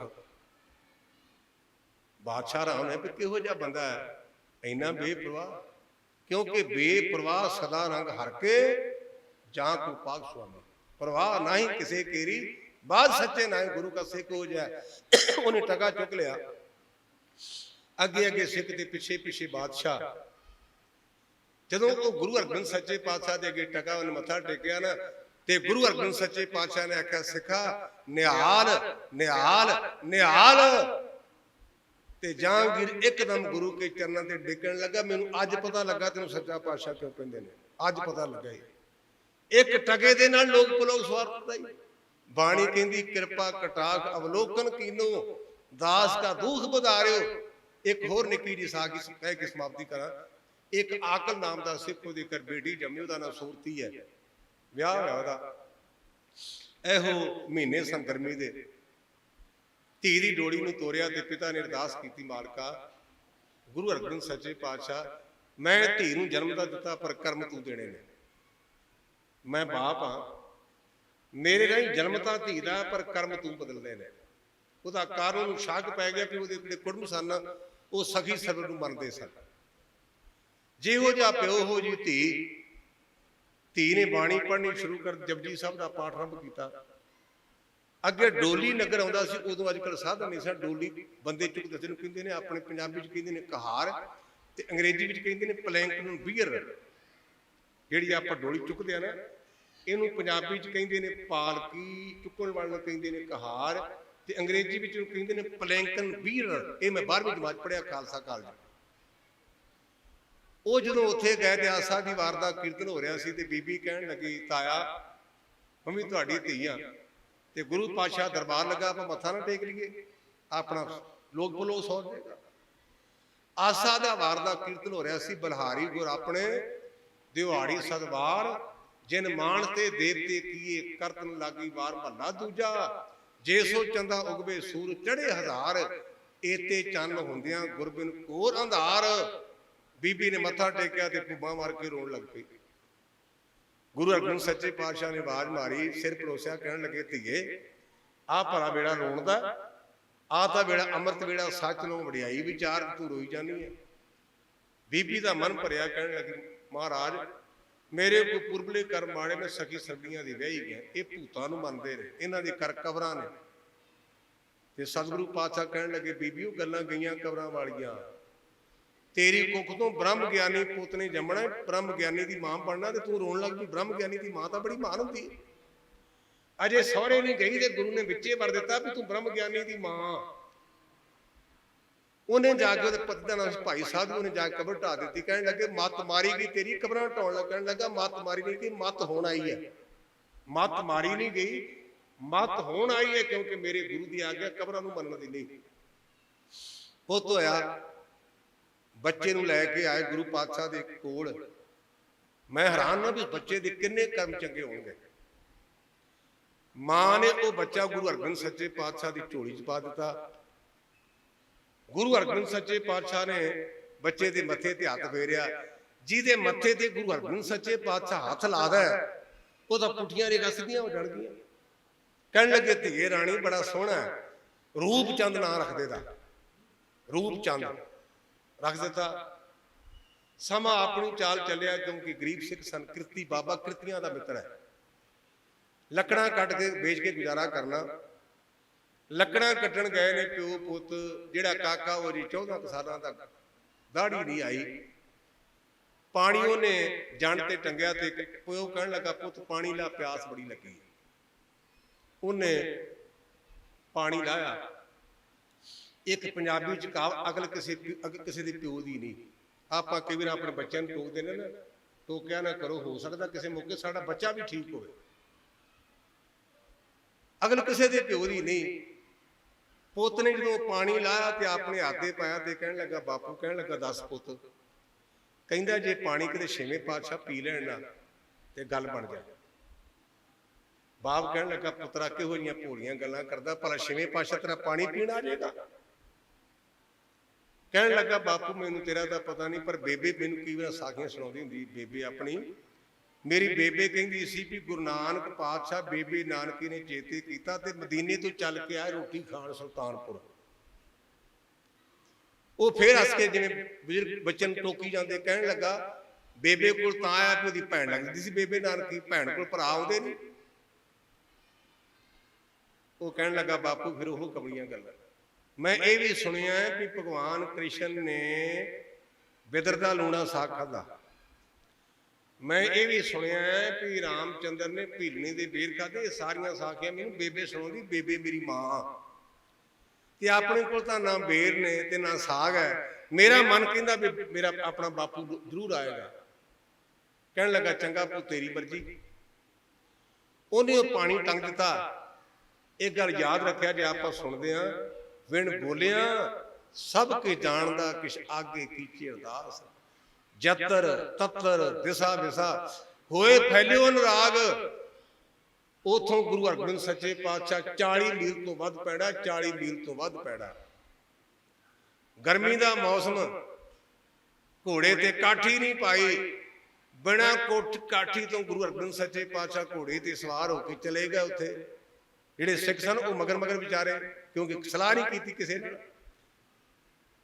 ਆ ਗਏ ਉੱਥੇ, ਕਹਿਣ ਲੱਗੇ ਪਿਆਰਿਓ ਪਿਆਸ ਲੱਗੀ, ਕੋਈ ਪਾਣੀ ਪਿਆਓ, ਘੁੱਟ ਤੇ ਲੱਗੀ ਐ। ਤੇ ਪਿਓ ਕਹਿਣ ਲੱਗਾ ਪੁੱਤਰਾ ਆ ਗਈ ਜਿਹਨੂੰ ਯਾਦ ਕਰਦਾ ਸੀ, ਆ ਗਈ ਲਾ ਪਾਣੀ। ਪੁੱਤ ਨੇ ਪਾਣੀ ਲਾਇਆ ਤੇ ਗੁਰੂ ਹਰਗੋਬਿੰਦ ਸੱਚੇ ਪਾਤਸ਼ਾਹ ਨੂੰ ਕਹਿਣ ਲੱਗਾ, ਕਿਉਂ ਗੁਰੂ ਦੀ ਬਖਸ਼ਿਸ਼ ਸੀ ਨਾ, ਗੁਰੂ ਦੇ ਬਚਨਾਂ ਨਾਲ ਸੰਸਾਰ ਵਿੱਚ ਆਇਆ ਸੀ। ਕਹਿਣ ਲੱਗਾ ਮਾਰੀ ਬੇਨਤੀ ਕਰਾਂ। ਗੁਰਦੇਵ ਹੱਸ ਕੇ ਕਹਿਣ ਲੱਗੇ ਛੋਟੂ ਗੱਲ ਖੁੱਲ ਕੇ ਕਰ ਪੁੱਤਰਾ ਰੂਪਚੰਦ, ਖੁੱਲ ਕੇ ਕਰ, ਕਿਉਂ ਸੰਗਦਾ। ਕਹਿਣ ਲੱਗਾ ਅਸੀਂ ਗਰੀਬ ਜੂ ਹੋਏ।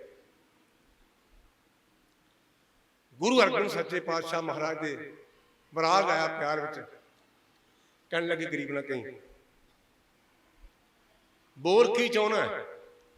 ਕਹਿੰਦਾ ਜੇ ਕੋਈ ਬੇਨਤੀ ਵੀ, ਜੇ ਮੈਂ ਪਾਣੀ ਪੀ ਲਿਆ ਝੂਠਾ ਹੋ ਜਾਏਗਾ, ਜੇ ਤੂੰ ਪੀ ਲਿਆ ਤੇ ਪ੍ਰਸ਼ਾਦ ਬਣ ਜਾਏਗਾ। ਤੂੰ ਪੀ ਲੈ ਨਾ ਪਹਿਲਾਂ, ਪ੍ਰਸ਼ਾਦ ਬਣ ਜੂ, ਮੈਂ ਪੀ ਲਿਆ ਝੂਠਾ ਹੋ ਜਾਏਗਾ। ਮੇਰੇ ਗੁਰਦੇਵ ਨੇ ਪਾਣੀ ਪੀਤਾ। ਕਹਿਣ ਲੱਗਾ ਹੁਣ ਪੀਵਾਂਗਾ।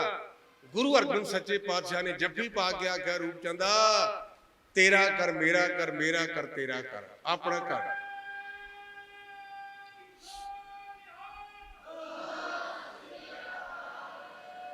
ਗੁਰੂ ਕਾ ਲੰਗਰ ਚਲਾਈ ਚੱਲ, ਤੈਨੂੰ ਕੋਈ ਘਾਟਾ ਨਹੀਂ ਆਵੇਗਾ, ਤੇਰੇ ਲੰਗਰ ਚੋਂ ਧੂਆਂ ਨਹੀਂ ਉੱਠੇਗਾ।